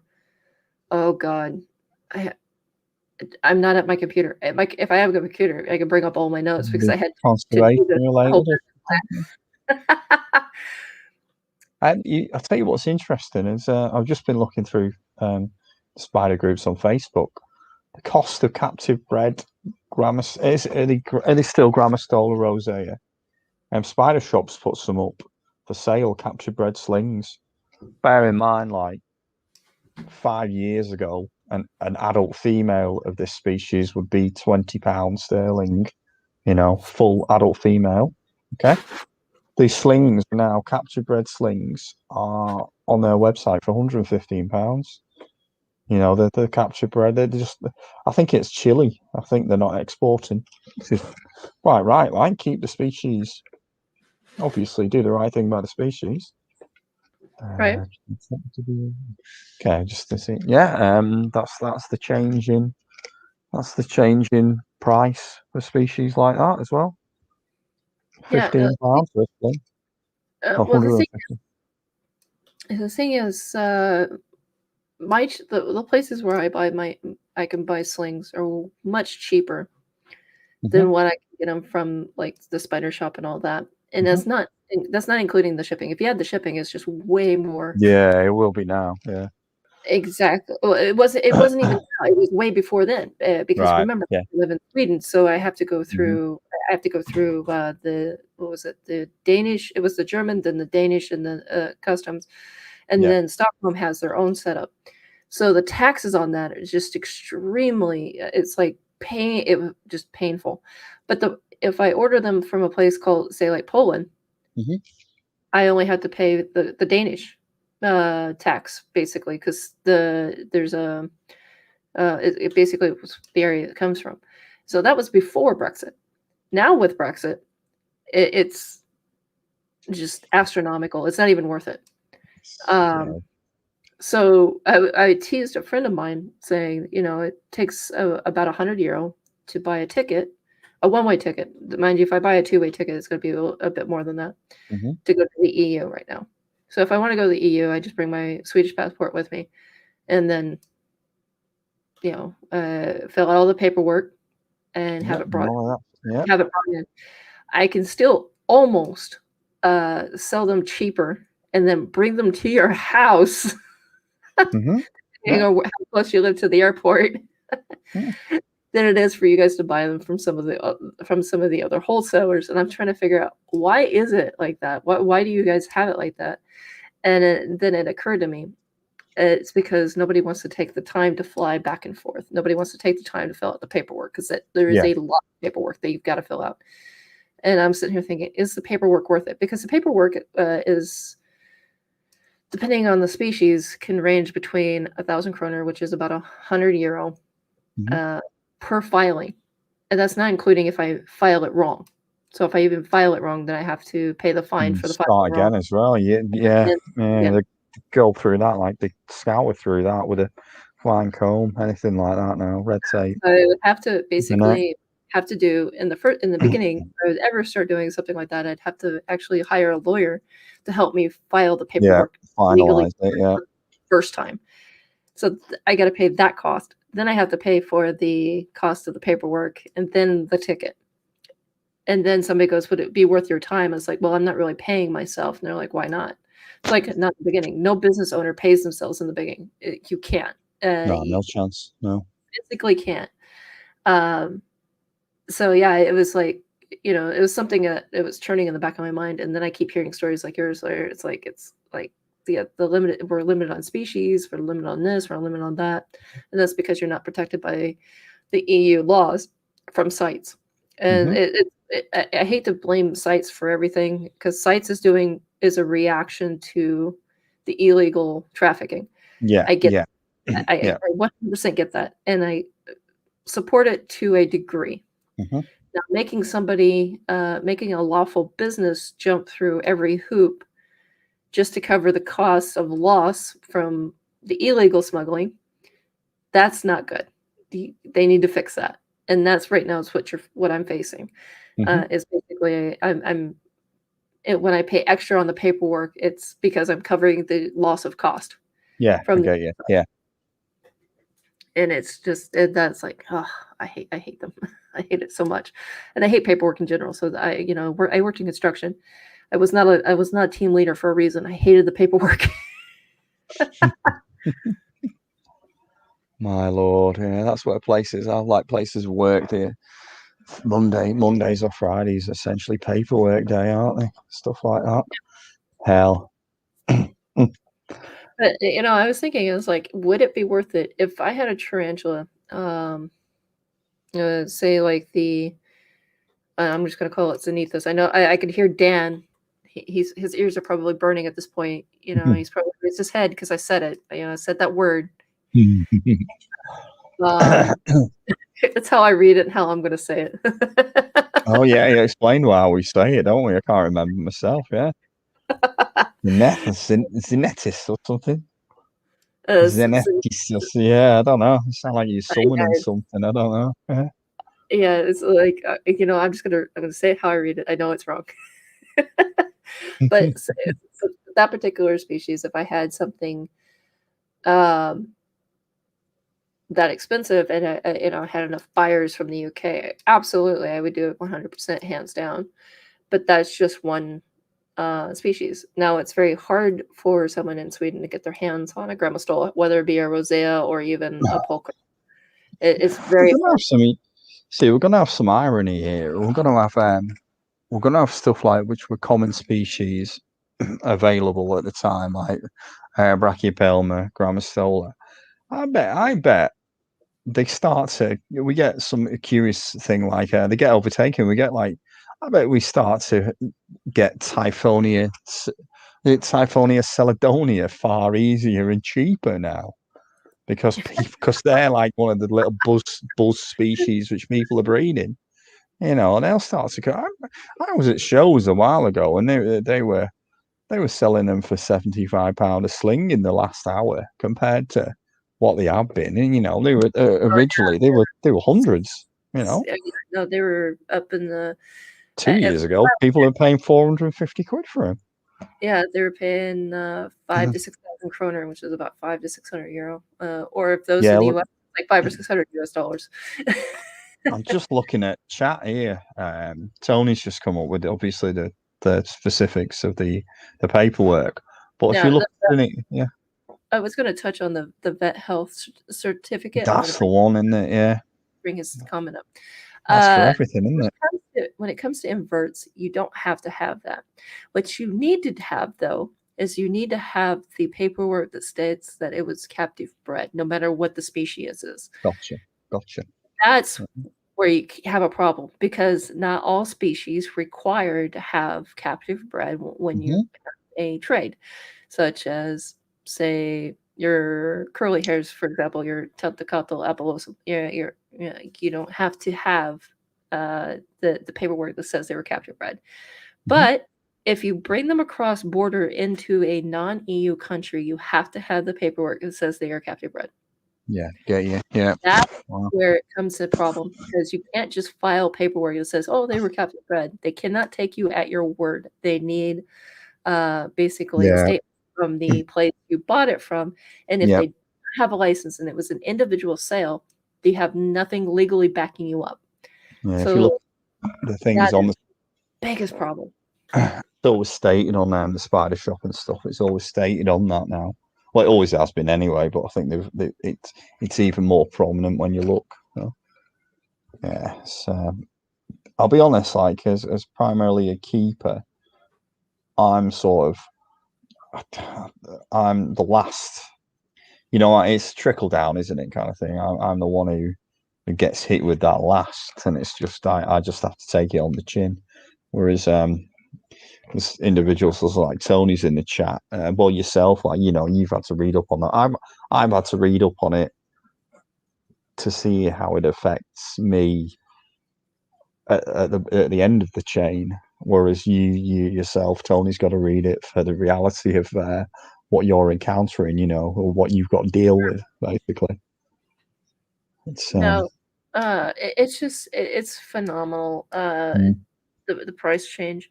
But also the care and the paperwork has changed, and it's changed drastically. And here's what I've been saying this, and I have to back up the BTS on this, because apparently a few people have been saying, why not exempt the UK? Because they were a part of the EU. They have legal standards. It doesn't work like that, yeah.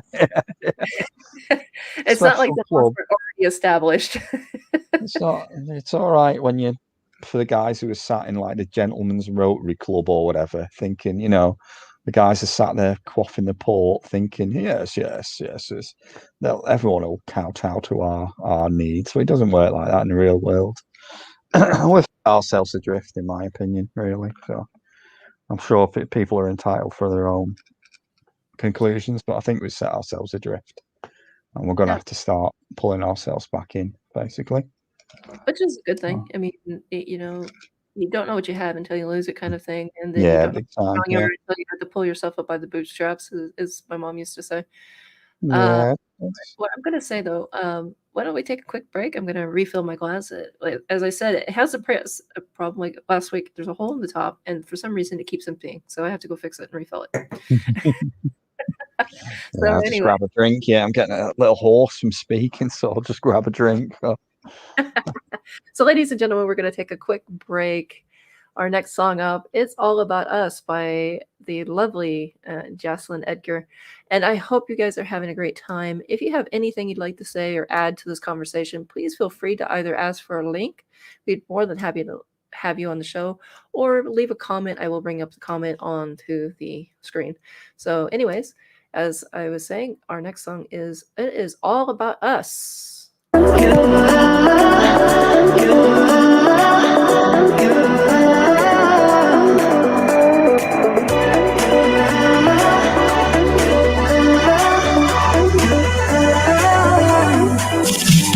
are shining bright. My friends are in the club, we'll go all night. I see you in the back, the mood is right. If I just had your number, I would let you know how I feel. You walk up to me, start dancing to the music and the chase. Like this was meant to be. Take my hand, I feel my heart beat, and I don't want this moment to stop. Time to go home. Don't want this night to end. Yeah, about time we stop pretending. Come home with me. Let's write a history. Tonight I'll make you see. It's all about us. It's all about us. As we're dancing close together, making out. It's all about us. It's all about us. There's some magic in your eyes, can't get enough. Feel your hands, the way you're touching me around my neck. Got chills down my back, you do it right. The way you're holding me, no, I don't want this moment to stop. No need to fight it, I cannot hide it. We won't regret it, so come with me, maybe we're meant to be. A perfect melody, and I don't want this moment to stop. Time to go home. Don't want this night to end. Yeah, about time we stop pretending. Come home with me. Let's write a history. Tonight I'll make you see. It's all about us. It's all about us. It's all about us. We're dancing close together, making out, making out. It's all about us. It's all about us. There's some magic in your eyes, can't get enough. I can't get enough. Oh, it's all about us. It's all about us. It's all about us. It's all about us. Time to go home. Don't want this night to end. Yeah, about time we stop pretending. Come home with me. Let's write a history. Tonight I'll make you see. It's all about us. It's all about us. Dancing close together, making out. It's all about us. It's all about us. There's some magic in your eyes, can't get enough. Can't get enough.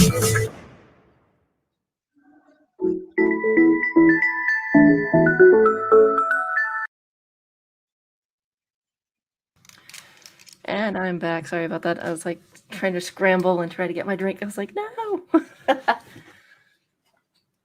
Oh. And we're back, ladies and gentlemen. Yep, you're here. It's all right. I just have problems on and off with the mic because I sometimes have it into the PlayStation as well, so it messes up with the settings. It's just a weird setup I've got here. Well, I just realized the quality on the music is pretty low, so I have to go and change that for the next song. So I got to turn up the bass a little bit, turn on the equalizer, and all that good stuff. Oh. So an adult EMP Scorpion now is 100 to 120 euro. Oh my god! Yeah, crazy price. Yeah. Holy cow! Red claws are cheaper, probably about £55. Excuse me. Well, when we talk about Red Claw, we're talking about the Scorpion. Just to make sure, because not everybody listening to this conversation would understand what we're talking about. So use scientific names. Yeah, that is it's a Cavemannius, I think. Pandius, I think it is. I'm not sure. There's Pandius Imperiata, which is the one that Tony's on about. I think Scott means Pandinius Caveman. I think but I am not sure, in all honesty. There's Huh. quite a few scorpion species I struggle with. There's a lot of South American ones which I haven't a clue what they are, to be honest. No, I thought I just heard a doggy in the background. Do you have a dog? No, I'm drinking. So Oh. that was it. It's the bottle. Oh, okay. I was like, what in the world is that sound? There's a cat who'll sometimes come in, but she's I remember you had a kitty. I don't remember you saying you had a dog. Was that a dog? No, never. It's one of my grandparents used to have dogs. We've never have. Yeah. Oh. Yeah, no. Spider Mom 1978 says she likes them, but she would never keep them. Forest No. scorpions you never see. Uh, Well, you see them if you wake up at 4 o'clock in the morning. Yeah. Now, when I was working at a zoo, we used to do something a little sly with our scorpions. Yeah. Yeah. I know it's if you take one-way mirrors, Yeah. Yeah. and you put a red cellophane on the one side, Okay. Yeah. so they can't see it, but you get to see inward, and you don't get to see the red because it's a one-way mirror. Ah, okay. And Interesting. they're not seeing the reflection because the mirror is blocked by the Yeah, that's a great idea, actually. Yeah. So we would do that, and then we would turn off the lights, and then leave a small, like a dimmer, softer light, and so they would come out. You can imagine someone making enclosures. Imagine someone making an enclosure along that line. The glass. That'd be very interesting. That's a Yeah. very expensive glass, but if you're Yeah. willing to put in the work for it because you want to see your scorpion, that's one very good way of doing it. Because they don't see the red, so they just see the shading. Because the mirror is one way, so their mirror side, they won't see the reflection because it's covered by the cellophane. The only problem we did have was they did like to try and chew that, so we had to replace it. Oh once in a yeah, while. yeah. It wasn't harmful or anything. It wasn't toxic, and the people who walked by actually got to see them. Cool. I've Yeah. got two species at the moment. What have I got? H. spinifer. I think it's did he just call it an Asian forest scorpion? I don't know what he. One of them he called a Javan forest scorpion. I don't know if it's Heterometrus spinifer. And I've got Hadrogenus troglodytes, and it could be, and that's a flat rock. That's an African flat rock one. And that's only a little scorbling that. I rarely see it, but what I've done with that, I've basically glued pieces of slate together, like aquarium slate, glued that together, secured it to the bottom as well of its enclosure. It's got sand in, and it sits between the pieces of slate in as small a space as it can. It's occasionally I see a claw hanging out, but it's only small anyway. I've had it 2 years, and it's probably not even 2 inches. I don't think, about 1.5 inches. Yeah, I know. My other suggestion with the scorpions. I'm not a good keeper in the sense that I've not had too much experience with them. I have experience when I was at the zoo, and that was about as far as it went because I'm always more worried. I'm always more worried about them getting hurt because I've always had a cat or a dog, and I never want them to get hurt. That is like the biggest worry in the back of my mind. And then on top of that, I have to worry about the animal also getting hurt, depending on the species of scorpion. So, and scorpions are notorious for getting out. Unless they're like a more of a desert, but I've noticed the more tropical, like a lot of the Asian species, they tend to like, I'm free. And like, really, how did this happen? Those bats can get out. This thing can get out pretty easy. But the one thing that I found that was really good about keeping scorpions, you always see these beautiful structures but just use sand. If unless they require a big hide, because some scorpions prefer just Yeah. sand, Yeah. and then others prefer an actual hide. But yeah, if you just keep sand, you can actually jiggle the enclosure just a little bit. Don't like shake it like Yeah, a salt yeah. shaker, but just jiggle a little That's bit. why I like. You'll see a nice little bit of movement, and you're just like, oh, there you are. Throw the food at it. Yeah, that's why I like the small Smeringus messinensis dune scorpion. I think they're American. I think they're Arizona, actually. Something like that. They're interesting little things, small. They're probably about 3 inch, and they're just they're fast. They just skate across the sand. Little angry chaps. You can see the venom dripping off the stinger, but they can give you a nasty sting, but they're not dangerous. They're not dangerous I think enough. the most dangerous scorpion, I believe. No, I want to ask you guys. Isn't it Australia that houses the most dangerous scorpion? I forgot the name of it. I don't know, actually.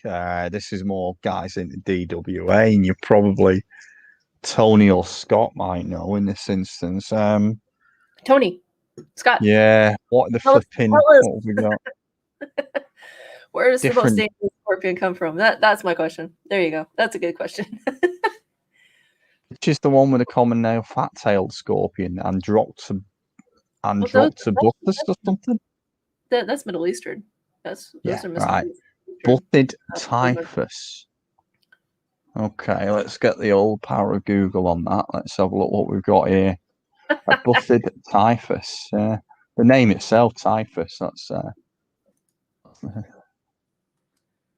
okay. Why do you not? Typhus, I typed in. Yeah, the buffet typhus. I'm not having any luck, Yeah, like I said, it's an interesting. Oh, hang on, we got. No, it's not giving me a specific species. That even though I've had a look. The thing is, I think there's a couple of deaths related to a scorpion sting, but I think it was all allergy.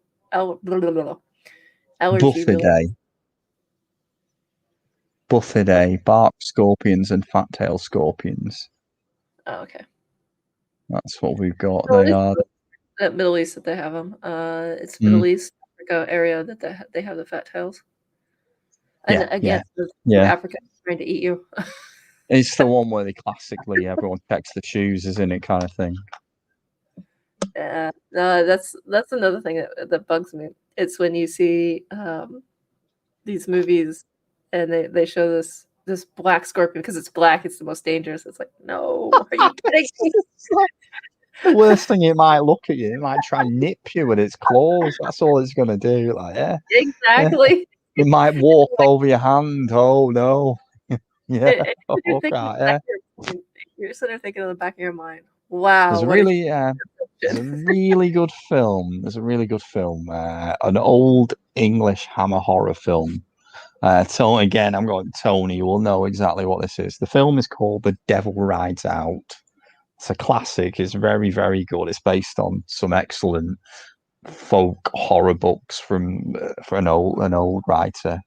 Hammer horror was an institution basically in the old days, the 40s, the 50s, and the 60s.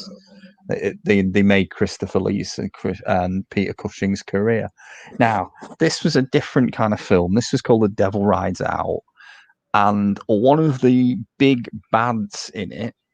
There's basically a pentagram in the floor. I've forgotten the guy's name, Lord Dunsinane probably. And he's basically summoning all sorts of evil, like for whatever reason. He's summoning all sorts of nastiness. And one of the things he summons is giant red knee spider, giant red knee tarantula, Brachypelma amori, and they're all in this pentagram defending themselves against this giant stop motion, or however they do it, red knee basically. It's good. If you have a look on YouTube, you'll find the scene. Oh my god. Oh, Tony knows it exactly. Yeah. Very good. Scott's Animal Pictures came up with a good statement. Many toxic scorpions exist worldwide. The most venomous species, including the Stylitis, found in Brazil, the Berthotus tamalis, I've got you. found in India. I'm loving this. All these species coming out. Yeah, Amulus. I presume India because it's the Tamils. Larius quintus. That's a Deathstalker, isn't it? Larius quinquestriatatus is probably a Deathstalker scorpion. Common name, I'm guessing. It's a Deathstalker. There's one of them from Australia, and it's Right, real right. small. And I'm trying to think what that one's the African Deathstalker. Yeah, no, I recognize. Gotcha. But there's one that's in Australia that's pretty small. It's pretty hard to see. And it stings you. You're more likely to have an allergic reaction. It makes it pretty dangerous because it's pretty. As one of my friends put it, it has the little man syndrome. Always wants to fight. Yeah. Yeah, exactly. Oh, excellent. Give me a second. My mom used to call it the Barney Fife syndrome. Always has to take a go at everything. Oh, we get plenty of that over here. Just add alcohol, and that's fun and games.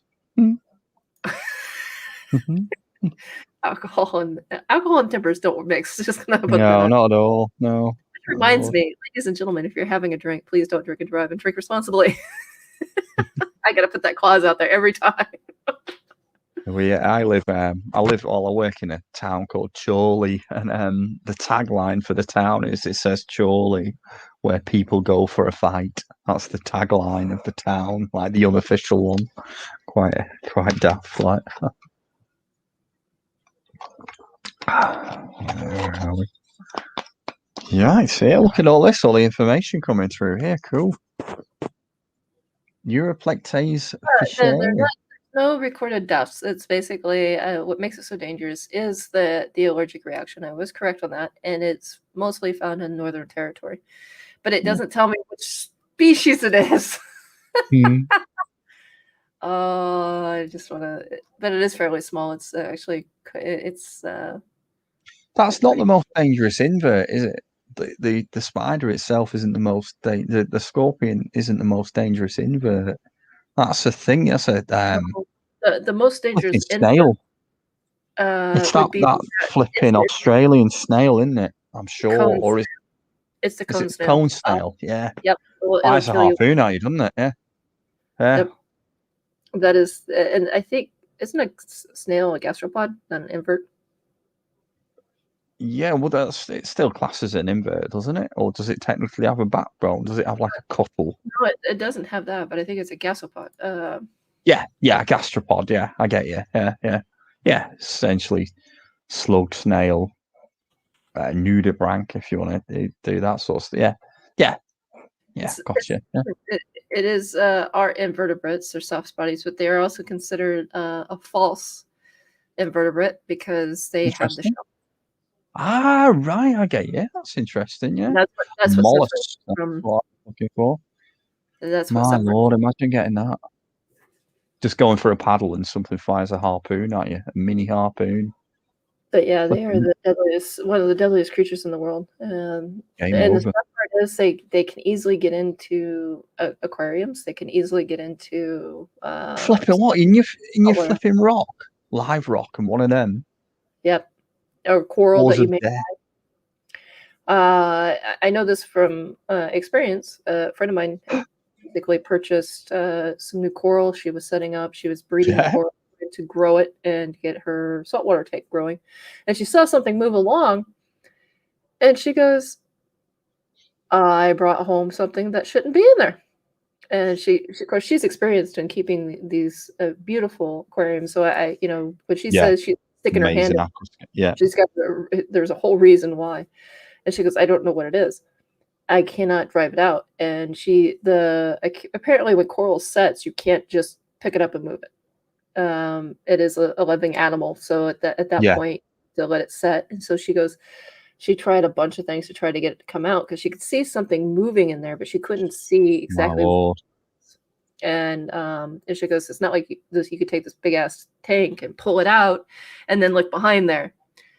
Well, sure enough, what they did was they ended up buying a waterproof light and lowering it down. And of course, she saw the silhouette.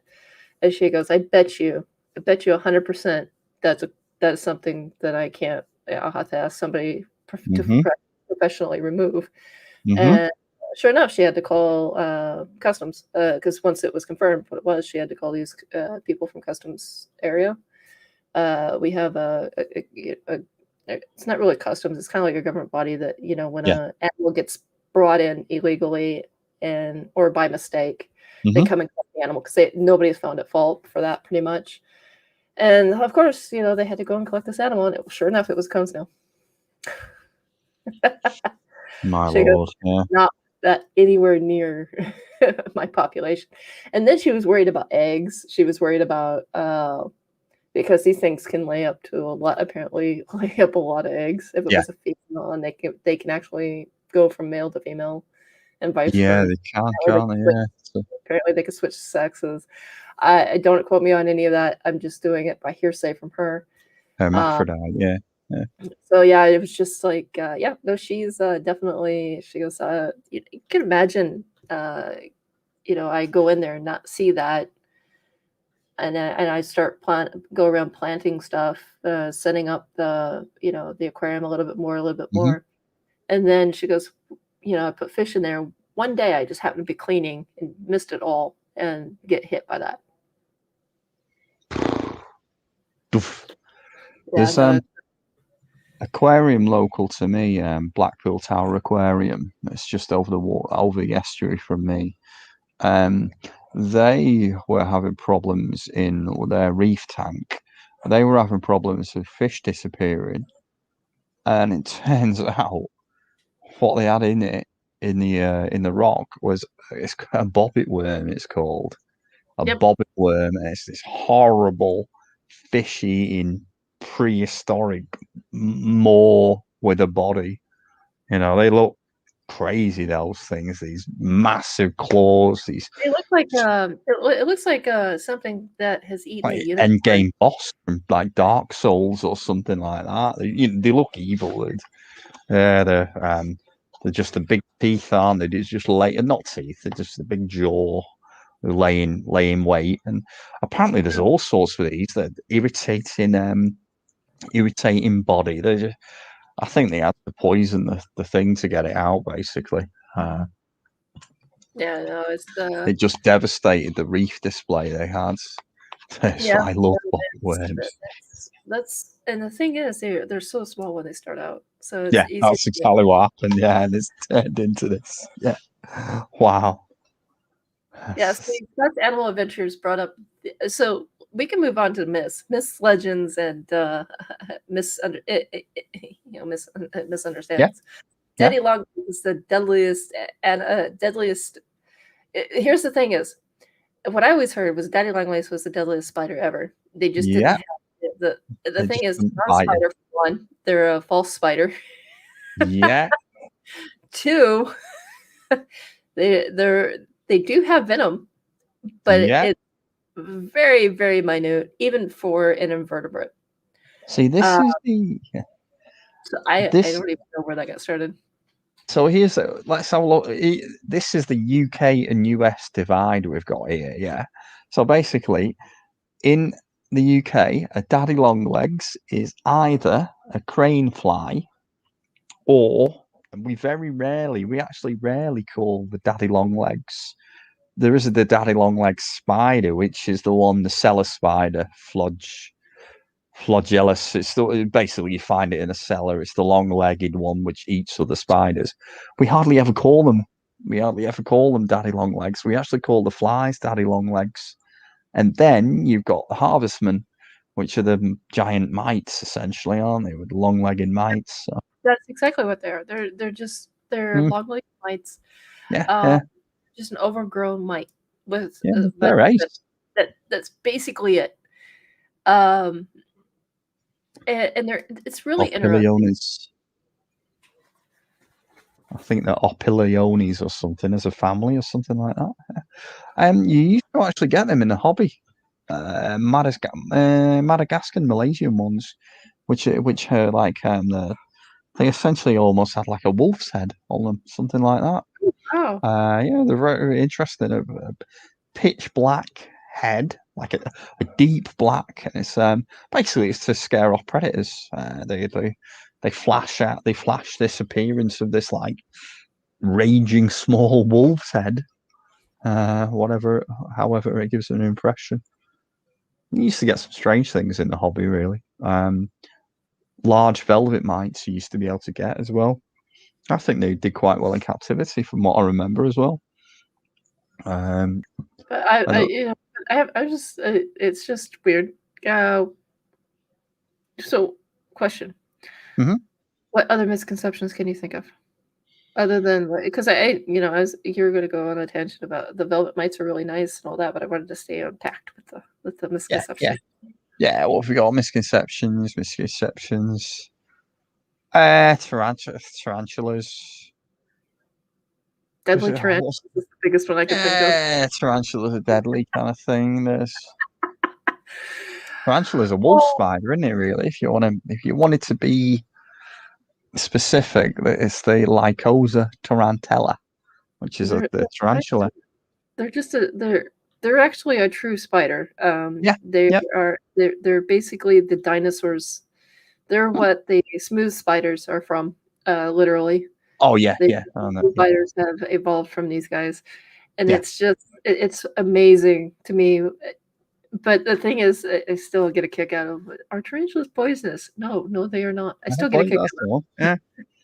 Oh, what else? You know what? I'm struggling. There's so many crazy flipping. What else have we got? What was the one that? What was the spider? If it bit you, and you would get necrosis, and it's like, no, that's a big no. You won't get necrotic. One species is necrotic, the other species is not. Sicarius, I've got one. Sicarius thomsoides okay. is the one which isn't. Sicarius thomsoides is the one which isn't. Hexus something. Oh, where is it? Right. Sicarius thomsoides is Chilean. That's the South American one.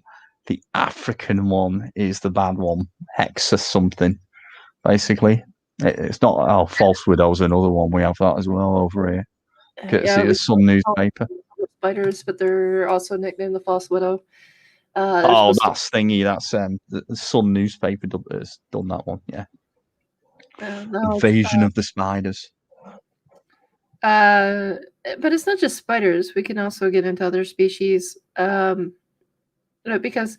the reason why I want to bring this up is because whenever you hear about the worst, it's not always true. Because you have to stop and think. There's too many species, too many genus to keep up. Well, we humans see each other as human, but when it comes to spiders, we're thinking spiders, but there's way more. If you want to think of genus as a race, there's too many races out there. To categorize it, and like I said, it's not just spiders. There's also toads and frogs. There's a certain, I forgot which one it was, but if you lick it, you get a the one which is like apparently gives you the effects of LSD or something like that, isn't it? I'm sure I've seen an episode of Beavis and Butthead where they're just flipping. I want to meet the person who came up with that in the first place. What were you on in the beginning to think that you can lick a toad and get high off? Fantastic. Who thought you could put a dirty frog in your mouth? Fantastic. Absolutely fantastic. Yeah. Or a toad in your mouth. It was like, oh gosh. Smoke a toad. Fucking ridiculous, isn't it? They're probably what thingy. Can you remember Jabba the Hutt's palace in Return of the Jedi? He's basically that. There's loads of little frogs in it, basically. He's smoking them from a hookah. Did not think about the reference there. I only thought of that. What else have we got? I'll tell you what, they're not inverts, but we have got something nasty. Who lives on our shores. We got weaver fish, and they're nasty. They catch people out. People do stand on them. They're a bit troublesome for UK residents, especially on like the northeast. They hide in the sand flats kind of thing, and people stand on there because they go paddling barefoot. Oh, they do not look nice. Yeah, little weaver fish with the spines in. Quite a lot of people. I know people who've come a cropper with them. There's people who's been paddling. They look like a type of rockfish. Yeah, they are. Yeah, I presume they're okay. a blenny or goby or Yeah, because blennies. Yeah, rockfish live exactly the way they do with the spines and everything. yeah. They Very look kind similar. of Scorpion fish. Yeah. Cool. what was the other one? I had one on the tip of my tongue. That was very common old wives' tale. Go on. Oh gosh, I can't think of it. What was we got? Earwigs. That was one. Yeah. Earwig will go in your ear and eat your brain or something stupid like that. Yeah, that was one. They're supposed to go into your ears. There's also the spider that crawls into your hair if you don't wash your hair. I don't know that one. Yeah, if you don't wash your hair, spiders can crawl into your hair and lay their eggs. That's quite entertaining. Oh Lord. I think that actually came from the myth of a woman not when the beehive hairdo was in there's a myth going around that says that she kept it for days and days and days and weeks on end and didn't wash her hair, but she kept the honeycomb, so a spider crawled in there and laid eggs, and she woke up with spider legs crawling all over her face. We've got we have a supernatural myth as well. This is not related to spiders. Octopus. We have a supernatural one that there was one which used to, and it was a nameless horror, and it used to haunt. Part of London. I've forgotten the exact area, and apparently it lived in the sewers and crawled up and like attacked people. It's some giant tentacled creature. That was like, but it's classed as that's sort of classed as a hentai. No, it's classed as a ghost story. It's a very specific popular area. It's not Whitechapel. It's a popular area in London. And you can actually, if you type in nameless horror of London, you can actually find a story about some guys, some sailors who did a bet, and they got attacked apparently by this creature. That's and everyone tried to rationalise that it was. They tried to rationalise it was an octopus. Nameless horror of London. What do we have here? Berkeley Square. That's exactly the myth. The nameless horror of Berkeley Square. That's quite interesting. Tony brought up the one that if everyone swallows 5 to... Oh, I read about that. They're supposed to swallow... They're supposed to eat like... what was it? So many pounds a year of...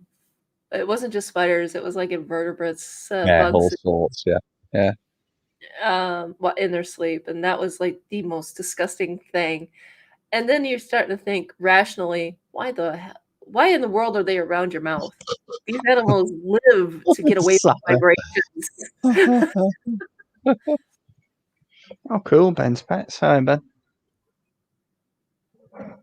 Yeah, I'm on the limit now. I'm not too sure of any others. I don't need to tell any. I once playing football years ago. I was in goals. Someone, it adds insult to injury, this story. People were scoring goals left, right, and centre against me. So that meant I was going to retrieve the ball. And it ended up one of the kicks, like one of the goals, ended up hitting a wasp nest dead on. So I went to pick up the football. Lo and behold, there's a crushed wasp nest underneath it, and I was the first person who they followed me home. They followed me about. I ran around the football pitch faster than ever run, and they even came in the house, like ran in and stung me all over the place. Angry wasps. They got me as well. I had to put ice packs on my hands, and they got me on my ankles, my elbow, and on my wrists. Like they seemed to attack the joints, and it was horrible. I got loads of stings, and I had to put an ice pack on me all over the place. I was just stood with like ice packs taped to my joints because they specifically got me all over. I was in agony. Horrible buggers. Wow. Not Asian hornets though. Not the killer Asian hornets, which we supposedly got or whatever. I don't know if that's legit or not. Actually, I'll explain more about the Asian hornets. I know a thing or two about them. Yeah. Shoot, But yeah. after the song, because I get a refill. Mm-hmm. Cool. All right. Oh, Ben's Pets has joined us. Thank you for joining us. We've got Scott's Animal Adventures, of course, Bailey's Bug Blog. My God, your name. Seriously, man. Alliteration. Tony Webb. I know Scott's Inverts is in and out. He's been hanging out. And of course, we've got a few more people but they're not talking in the chat, so I don't know if they're still with us. So anyways, I'm going to play our next song so we can get another drink, get a refill. As the Sun Goes Down by Lively, Starlot, and the beautiful Mia Furman.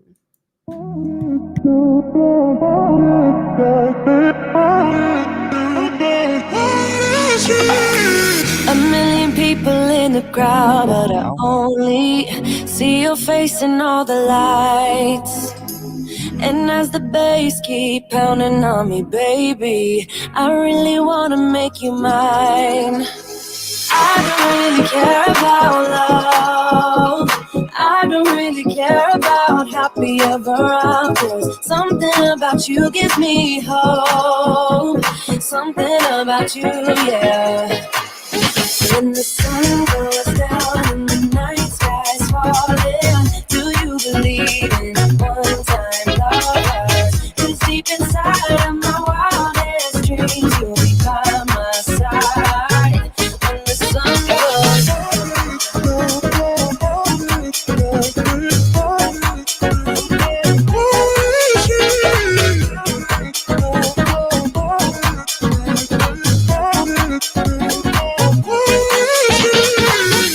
City dancing through the night, but I'm not there.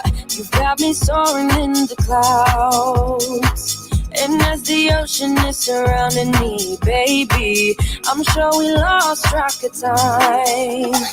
I don't really care about love. I don't really care about happy ever afters. Something about you gives me hope. Something about you, yeah.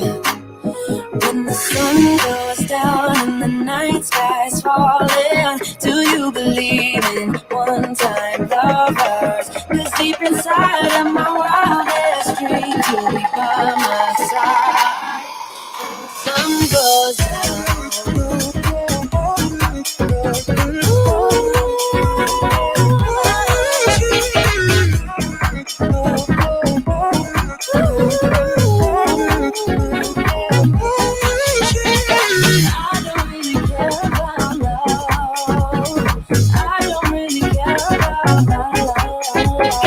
Something about you gives me hope. Something about you, something about you. When the sun goes down and the night sky's falling, do you believe in one-time lovers? 'Cause deep inside of my wildest dreams, by my side. When the sun goes down.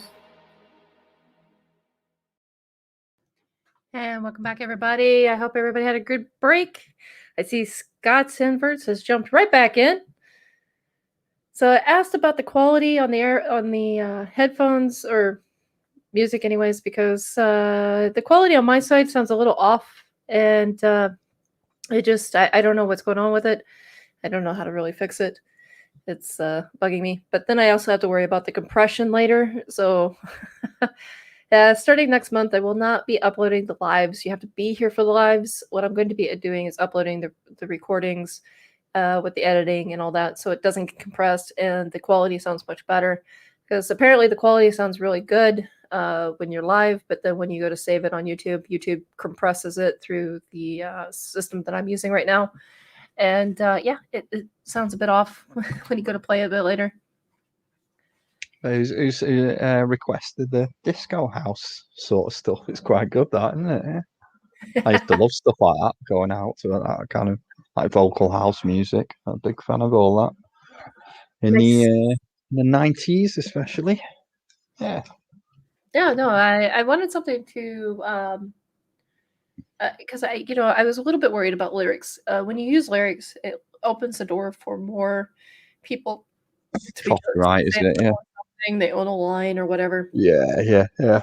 But so I contacted before I even started putting the lives up here for the soundtracks from Epidemic Sound. I contacted Epidemic Sound and said, "Hey, look, I run our YouTube channel, but I'm worried about the lyrics." And they assured me that not really anybody can copyright it because I have a license through them.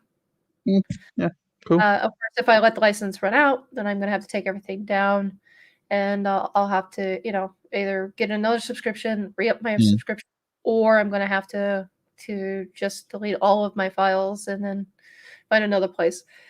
So I have that kind of option. So I'm hoping people will start liking the show, start sharing the show. So maybe, hopefully, before June rolls around, I think it's either May or June that the subscription runs out. Then I can have, because I want the channel to be able to pay for itself. With not working out, the money's kind of tight, so I want to be able to have the show basically take care of itself. So I have until then to get out there and bring in the views, so maybe I can get monetized. I know it's going to take a while, so I'm not like holding my breath or anything, but maybe, just maybe. Cool. Scott Animal Adventure says, get a Patreon going. Well, I want to get at least more than just 40 followers. I want to get before I put up a Patreon, I want at least 1,000 followers at least, because then it'll be worth it at that point. And then it won't be so awkward or weird. Like I said, if you do like the show and if you want to support the show right now, what you could do is just like, share, and hit a comment, because comment does feed the algorithm. And that's why I try to comment on all of the videos that I can. When I see guys' videos, I always try to leave a comment or two, because it feeds the algorithm. So that means your video gets bumped up a little bit more. So I was saying, if you just would, me and Scott's Animal Adventures, we sound all right through. I've got decent headphones on. I always, because I've got the little mod mic thing for these. It's the only thing which works properly for me. And they sound fine, so yeah. Well, that's good. But see, for people who are not listening through the headphones or listening through the computer, it sounds way different, and it sounds very off. And so I was trying to figure out how to fix it. But again, this version that my friend's got is way more updated than I have. And so I don't want to mess or fiddle around too much, because remember, he has his settings for what he does with it. So if I fiddle around too much with his settings, then it's gonna mess up what he's doing, and I kind of don't want to do that. But might change my setup at some point and actually have YouTube playing by the TV. It's a bit easier to keep track of, and then just have my wireless headphones on or something. It'd be quite relaxing. Having my wireless headset on, it'd be quite cool to have it set up like that, to be fair. At the moment, I'm plugged into my laptop hardwired with me mod mic and that, so. And Scott Invert says you need 1,000 subs and 4,000 hours of watch time for monetization. If you can host some big lives, you're away. Yeah, no, that's the goal. Is I don't want like completely too big of channels. If they have like 10,000 or less followers, and like I said, I don't want to do the big shows unless they start coming my way on their own. What I want to do is I want to focus on the smaller shows. The reason why is because so many people have small channels and can't really get out there, but they have a lot of good knowledge. So I want them to come to my show, spread their knowledge, and then we're kind of helping each other out. Cool. Works, isn't it? Yeah. Nice. Hey, Scott, you have set up a GoFundMe. Awesome. Send me a link to your GoFundMe after the show, and I will hit the link and link it up to the show so you can get some more support through me. Because, like I said, you get to promote yourself. Use my channel. I don't charge. I need to do my YouTube channel more as well myself, but to be honest, I just prefer doing the blog. It's more my thing, like photography and that. Yeah, I feel Yeah, I can sort of. you got an excellent It's, talent for photography. I checked out your pictures and I'm like, holy crap. I was so wondering how much interesting getting charge. into it. You should be able to charge people. You should be I able to have charge people and then be like, hey, pay me to come over and take pictures, micro pictures of your animals, especially if you're running a tarantula business or an invert business in general. I've actually had some free species I've had free ones sent, free slings and doing that. I've done pictures for the websites and just been paid in spiderlings basically, which works for me as well. I don't mind. I'm not, looking to make a profit from it. It's just it's a genuine interest. I love it really. Well, I'd say picture. I've always wanted to anyway. I was always looking outside in the gardens and stuff. Even Christ, as even when I went to Crete a couple of years ago, I was out and about with me. I was out and about with my phone camera at middle at night, looking for all sorts, finding like geckos and katydids and stuff like that. But I'm always interested in stuff like that, and I think having the camera with me, it just captures things. Like I find weird things which I've never seen, like scorpion flies, which we get here. You find them in forest regions in England. They're all interesting sort of stuff. You get them in Sweden as well. You get a very rare species in Sweden which lives high up at high altitude. Wingless scorpion fly. Quite an interesting creature. Well, I'm going to tell you about that fly. It is a pain in the ass. Excuse the Right. language, but it's a pain. Right. If you start sweating, it's going to find you. Right. Okay. I didn't know anything about that. Yeah. That's the thing. We don't know what it is. Maybe it's just the moisture. Yeah. It's the temperature change. We don't know, but they'll come around. Start sweating. Start working out. They will find you. I do that. And you probably get in Sweden. I know you get them in the Alps as well. So you get something very rare called a rock crawler, which is an ice. It's an ice crawler, and it's a gorilla batted. It is called. If I use the power of Google, is it a gorilla blatted? A grillo blatted ice crawler. Let's have a look. This is one of the things. What do we have? Yes, we've got an ice crawler. I have to have because I have to have to understand what you're talking about. I have to have the scientific name because yes, the perfect name for this species is a Notoptera. Notoptera. Does that make any sense? Does that come up? Notoptera. I see. Very rare. Notera. Notoptera. No. Let me put it in chat. Let me put the spelling. Yep. Mate, got that right. Things today. Notoptera. I've spelled it wrong myself. That doesn't help anyone. Notoptera. Try that. Have a look at that. Notoptera. Notoptera. Oh, Notoptera. Yes, yeah, I've spelled it. Yeah. Actually, something. I remember talking about these on Scott's channel.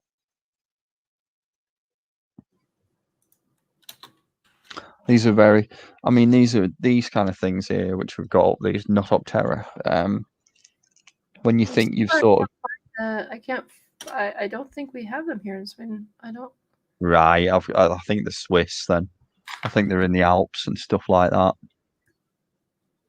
Very specific. Where? Hang on. My friend claims that you can get them in Austria and Switzerland, but looking on Wikipedia, it doesn't.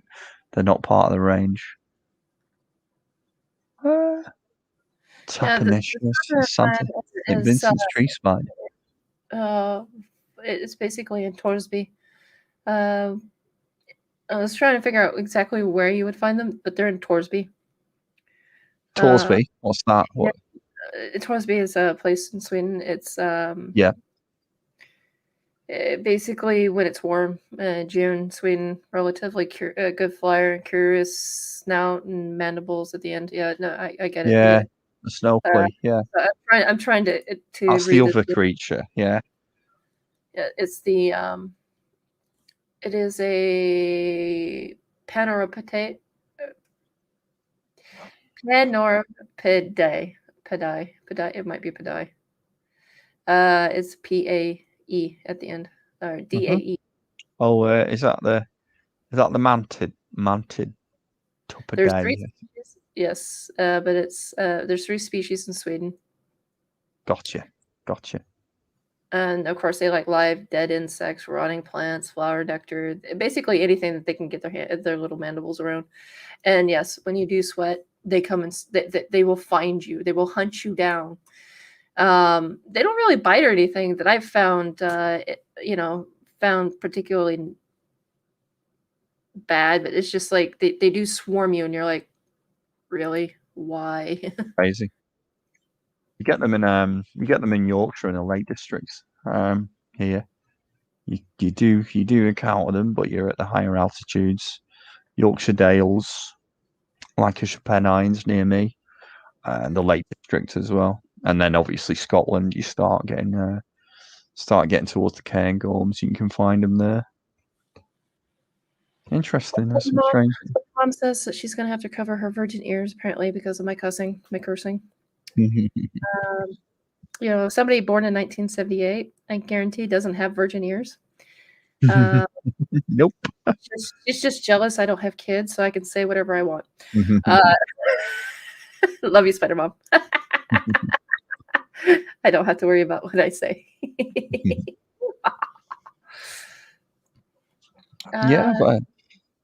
But happy days today. I got someone to send me 2 Heteropoda H. Bowie slings, and that's related to the photography. That nice. Oh, you do have people send you animals for their websites. How much do you charge? I don't. I don't. That's it. They just sometimes they say, "Can you get a picture of this one for me?" Andy Holmes does it sometimes. Not always. It depends. And they send them on. It's not often, but sometimes it's dry gold. It's the classic scratch my back, I'll scratch yours kind of thing, isn't it? No, it's actually it's a good relationship. But I would try it. Might get a little extra money so you can grow your collection a little bit more. Yeah. I'd like to get the enclosure upgrades. I'd like to go for now. These Mantis Den ones, they're brilliant. They're acrylic, but they're really good. Okay, go ahead. I'm sorry. I was going to interrupt with a really quick question, but go ahead. No, go on. My question is, how quick do you think I'm going to get lynched if you actually start charging?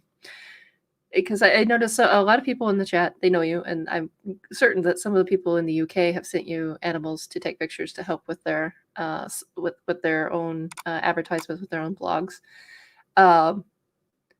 And since I brought it up, and I can just see you actually charge something, I wonder how quickly I'm going to get lynched. I've made a good thing go away. I'm teasing. I'm just teasing. I know what you mean. It's too much of a labor of love anyway. Oh, that's so sweet. I laugh about it, but actually it's really nice because you're helping out the community. Do you do any work for the BTS? I mean, No, I'm not. Like, I mean, I'm not that involved, and it's. I've also. I mean, I was out of the hobby for many years as well, so I've only sort of got back into things in the last 4 years or so. But sort of getting back into the swing of things, and I've also getting back into it. The community has been far more welcoming this time round. Originally, I used to essentially just maybe contribute a little to a few blogs, and occasionally I'd be on Arachna boards as well. They're not often really because there's a small UK community on Arachno boards, but it's just with the social media and these groups like Scott's Inverts and stuff like this, it's just whoosh, it's just taken off really. Yeah. Just instantly. I mean, I think it was Scott. I was talking to Scott on I think it was one of the exotic. I think it was one of the pages, the enclosure design ones. I think we just got talking, and he invited me to his page, and I just found that like sort of community I wanted to be involved in really, and it grew from there. Okay. It's very welcoming. I mean, like I liken this to a hobby. My dad used to collect model trains, and he was honestly he was obsessed with it, and I think I've probably got. You like to think people, maybe I've inherited that from him in this sort of thing. Yeah, Oh, not a bad thing. it's But we not, are, is it? It's not. It's a nice interest. Yeah. but we are coming on on another time for an actual break because we're going to run for 2.5 hours today, for the main reason that I'm only allotted 20 hours a month, and I came up very close, and I don't exactly remember how long it took me the first time around. So time was of the essence, and so I just want to make sure that the StreamYard doesn't just cut me off. So we're gonna play another song. I'm gonna get a refill, and we'll be right back. And our next song coming up is "I Don't Believe You" by Mind Me and Emmy.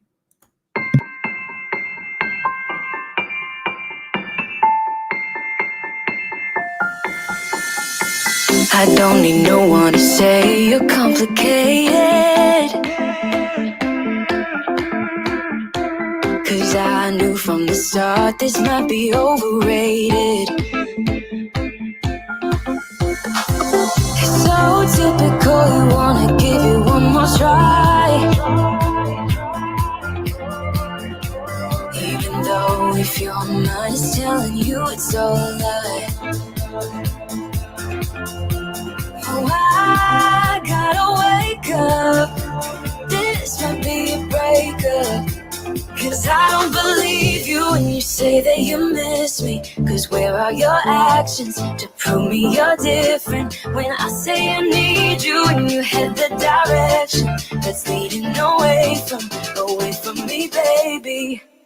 I don't believe you, no, I don't believe you, no, I don't believe you, no, I don't believe you, no, I don't believe you, no, I don't believe you, no, I don't believe you, no.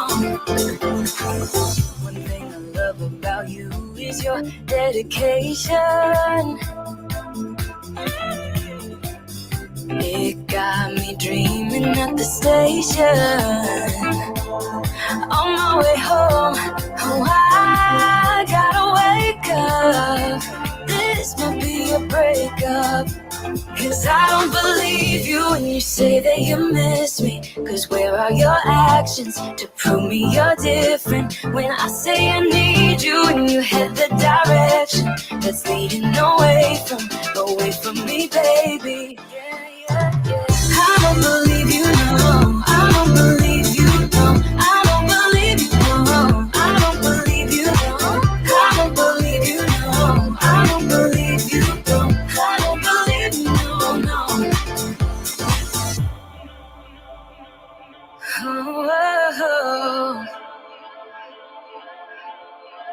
Oh, I gotta wake up, this might be a breakup, 'cause I don't believe you when you say that you miss me. Cause where are your actions to prove me you're different? When I say I need you and you head the direction that's leading away from me, baby. I don't believe you, no.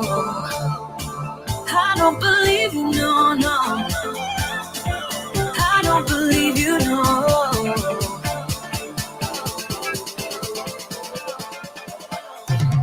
I don't believe you, no. I don't believe you, no. I don't believe you, no. I don't believe you, no. I don't believe you, no. I don't believe you, no. I don't believe you, no, no. 'Cause I don't believe you when you say that you miss me. 'Cause where are your actions to prove me you're different? When I say I need you and you head the direction that's leading away from me, baby. Yeah, yeah. And welcome back, everybody. I'm Cracks, your host. I see Scott has left to go watch a nice film with his wifey. So have fun with that. I'm going to try and open this bottle. Mm. I've been this whole song. I've been trying to open this damn bottle. Is it cognac? Yes. Good stuff. Nice. I remember No, being in Prague, and they had a spirit there called Becherovka, which we don't get over here. That was entertaining, whatever that was. Anyway, Becherovka. I had no idea what it was, but oof. oof, that's a bit much, but I did not have my shot glass with me. I like to particularly measure my cognac, especially when it's the higher end stuff. Well, it's 6 days on. There's no chance of me having this. I've got 2 nice bottles of Leffe waiting for me when I actually next have some time off. But that's not. Next time you have time off, you have to come back to the show. You have to drink. Yeah, With us. unfortunately, it doesn't tie up. I'm flipping. Next Friday's a nightmare. I finish work early in the day, and then I'm up at 5:30 in the morning as well, which essentially is when we winded down last time, wasn't it? So, flipping it. Unfortunately. That sucks so bad. Yeah. I have to make mine last a little bit. I've been adding a little bit of water to it over the ice because I know the ice will melt and it will thin it out just a little bit. And what I'm doing is I do love the flavor of cognac. It's smoky. It's not sweet, but it's not super bitter either. And if you get the good stuff, you don't have that nasty aftertaste that comes back like a sour mouthwash or a backwash when you burp. I hate that. I hate that taste. I really hate it. Can you tell I'm not too much into the sours? But yeah, it's just I don't know. It's interesting because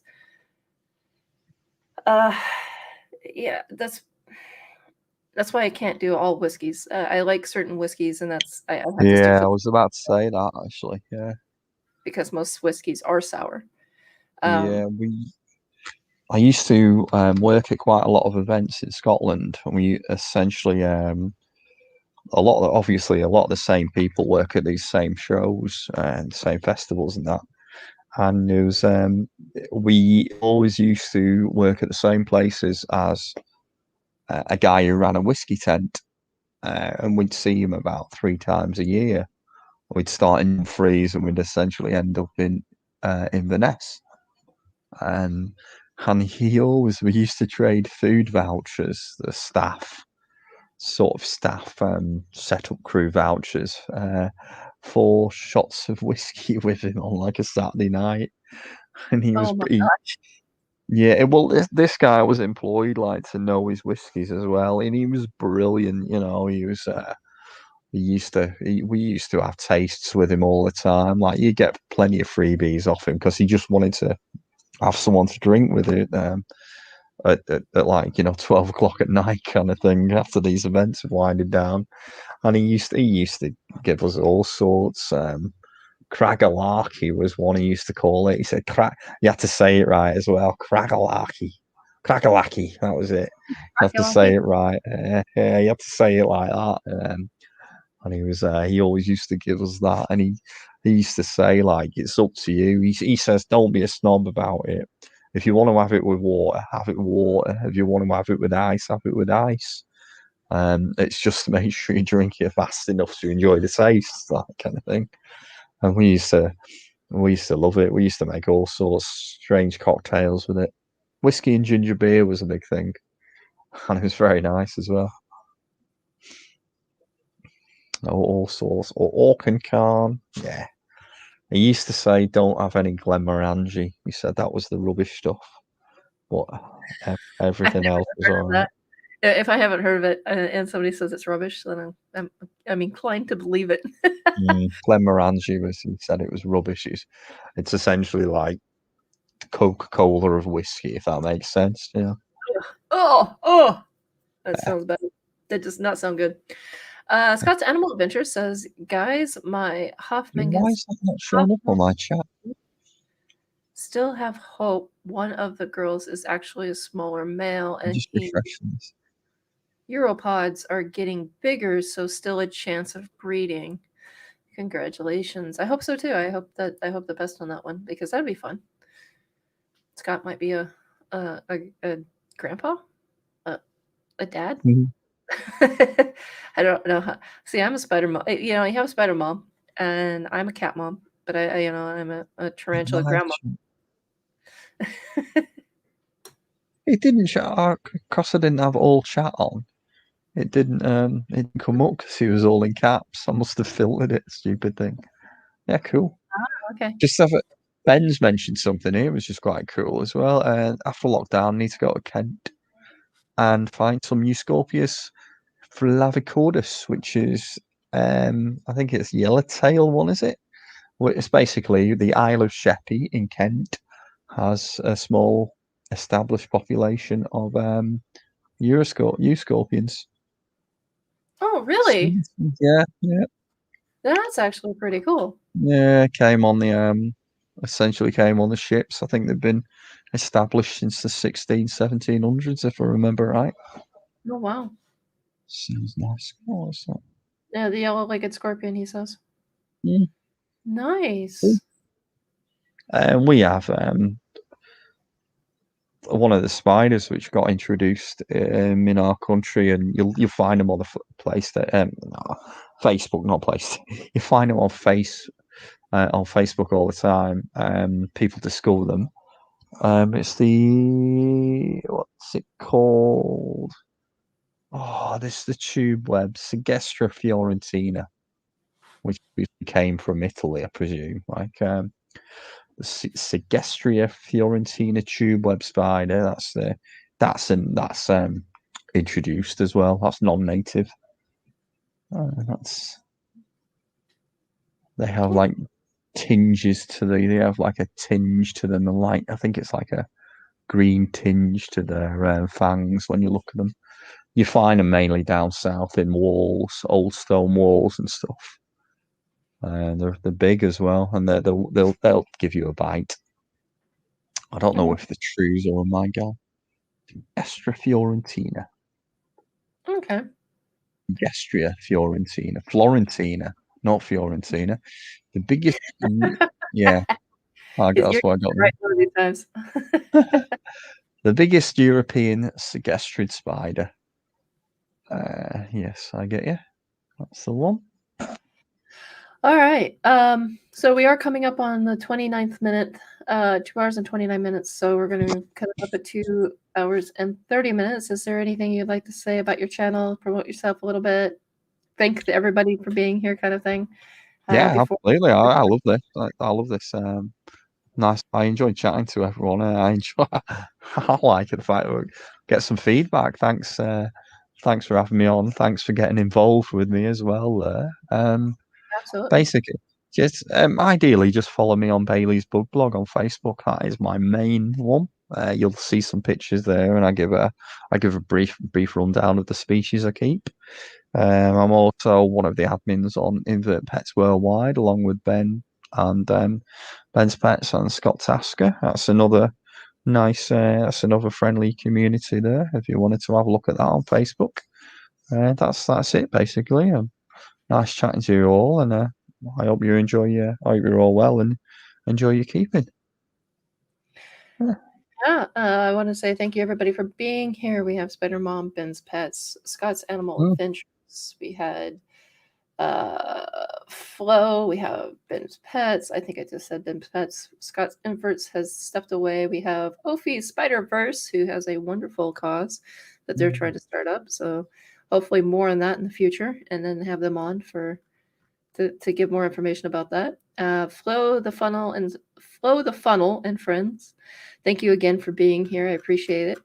It was lovely having each and every one of you here. Again, this show would not be here without you guys. It really wouldn't be. And remember, don't forget Comfy Pants Wednesday. Be here for Comfy Pants Wednesday, where it's just chatting and music with the most comfortable pants that you can find. Remember, You've got them on today. Required, shirt not required, but pants are. So just got to be comfy. I think I've got my days mixed up. I've got my days mixed up because I've got comfy pants on here. But no drink. It's Comfy Pants Wednesday and Have a Drink with Me Friday. Remember, you always go out with your friends to have a drink on Friday. Treat this like Cheers. Remember the old Cheers show back in the day? Yeah, treat this like Cheers. Everybody knows your name, and we just should say, have like people clap when we enter the chat and stuff like that. Yeah. Speaking of clapping, no, it's too late for me to play that. I do have. Well, at home at my house, I have a list of soundboard stuff, sound effects. Yeah. So then I can give you a big round of applause. We need that sort of guy. What was it? What was his name? Ted Danson's character, and he always, I took 2 cheerleaders out the other day. We need. It's not going to be me, but we need that guy telling us his wild dating stories. You know, I went out with the LA cheerleaders and all this stuff. He used to crack me up.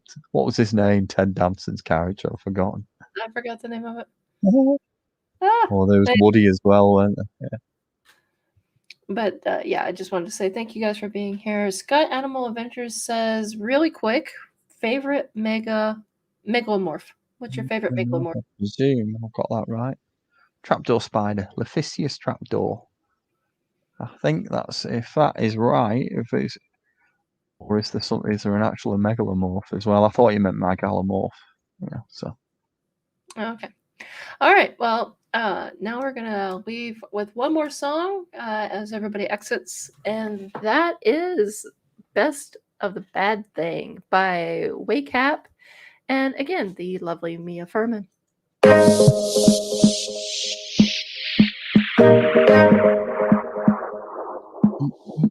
It's like talking to a wall when you don't look at me. I wanna speak my mind and tell you how I feel, but it's like talking to a wall when you don't look at me. Please just look at me. I'm a ticking time bomb that goes off easily. You always know which buttons you should push, baby. I'm a ticking time bomb that goes off easily. You're still here with me. We're drawn to each other. We try to break it off, but we return to each other. You're the best bad thing that has happened to me. Yeah, you're the best bad thing that has happened to me. The best bad thing that has happened to me. You're the best bad thing that has happened to me. You're the best bad thing that has happened to me.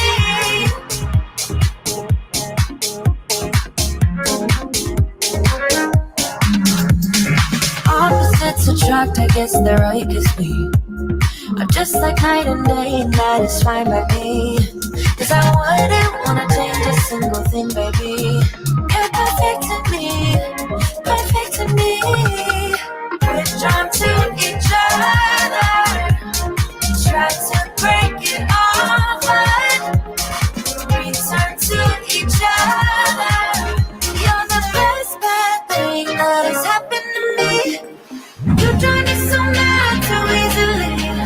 Yeah, you're the best bad thing that has happened to me. You drive me so mad too easily.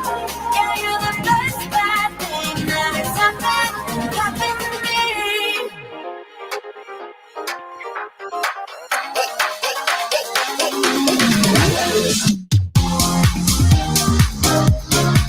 Yeah, you're the best bad thing that has happened to me. The best bad thing that has happened to me.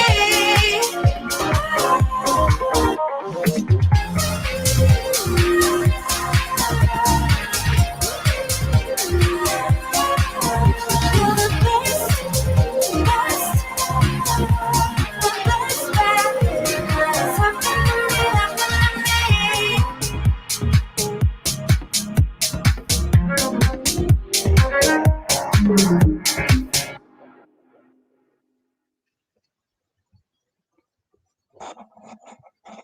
Right, night night, everybody.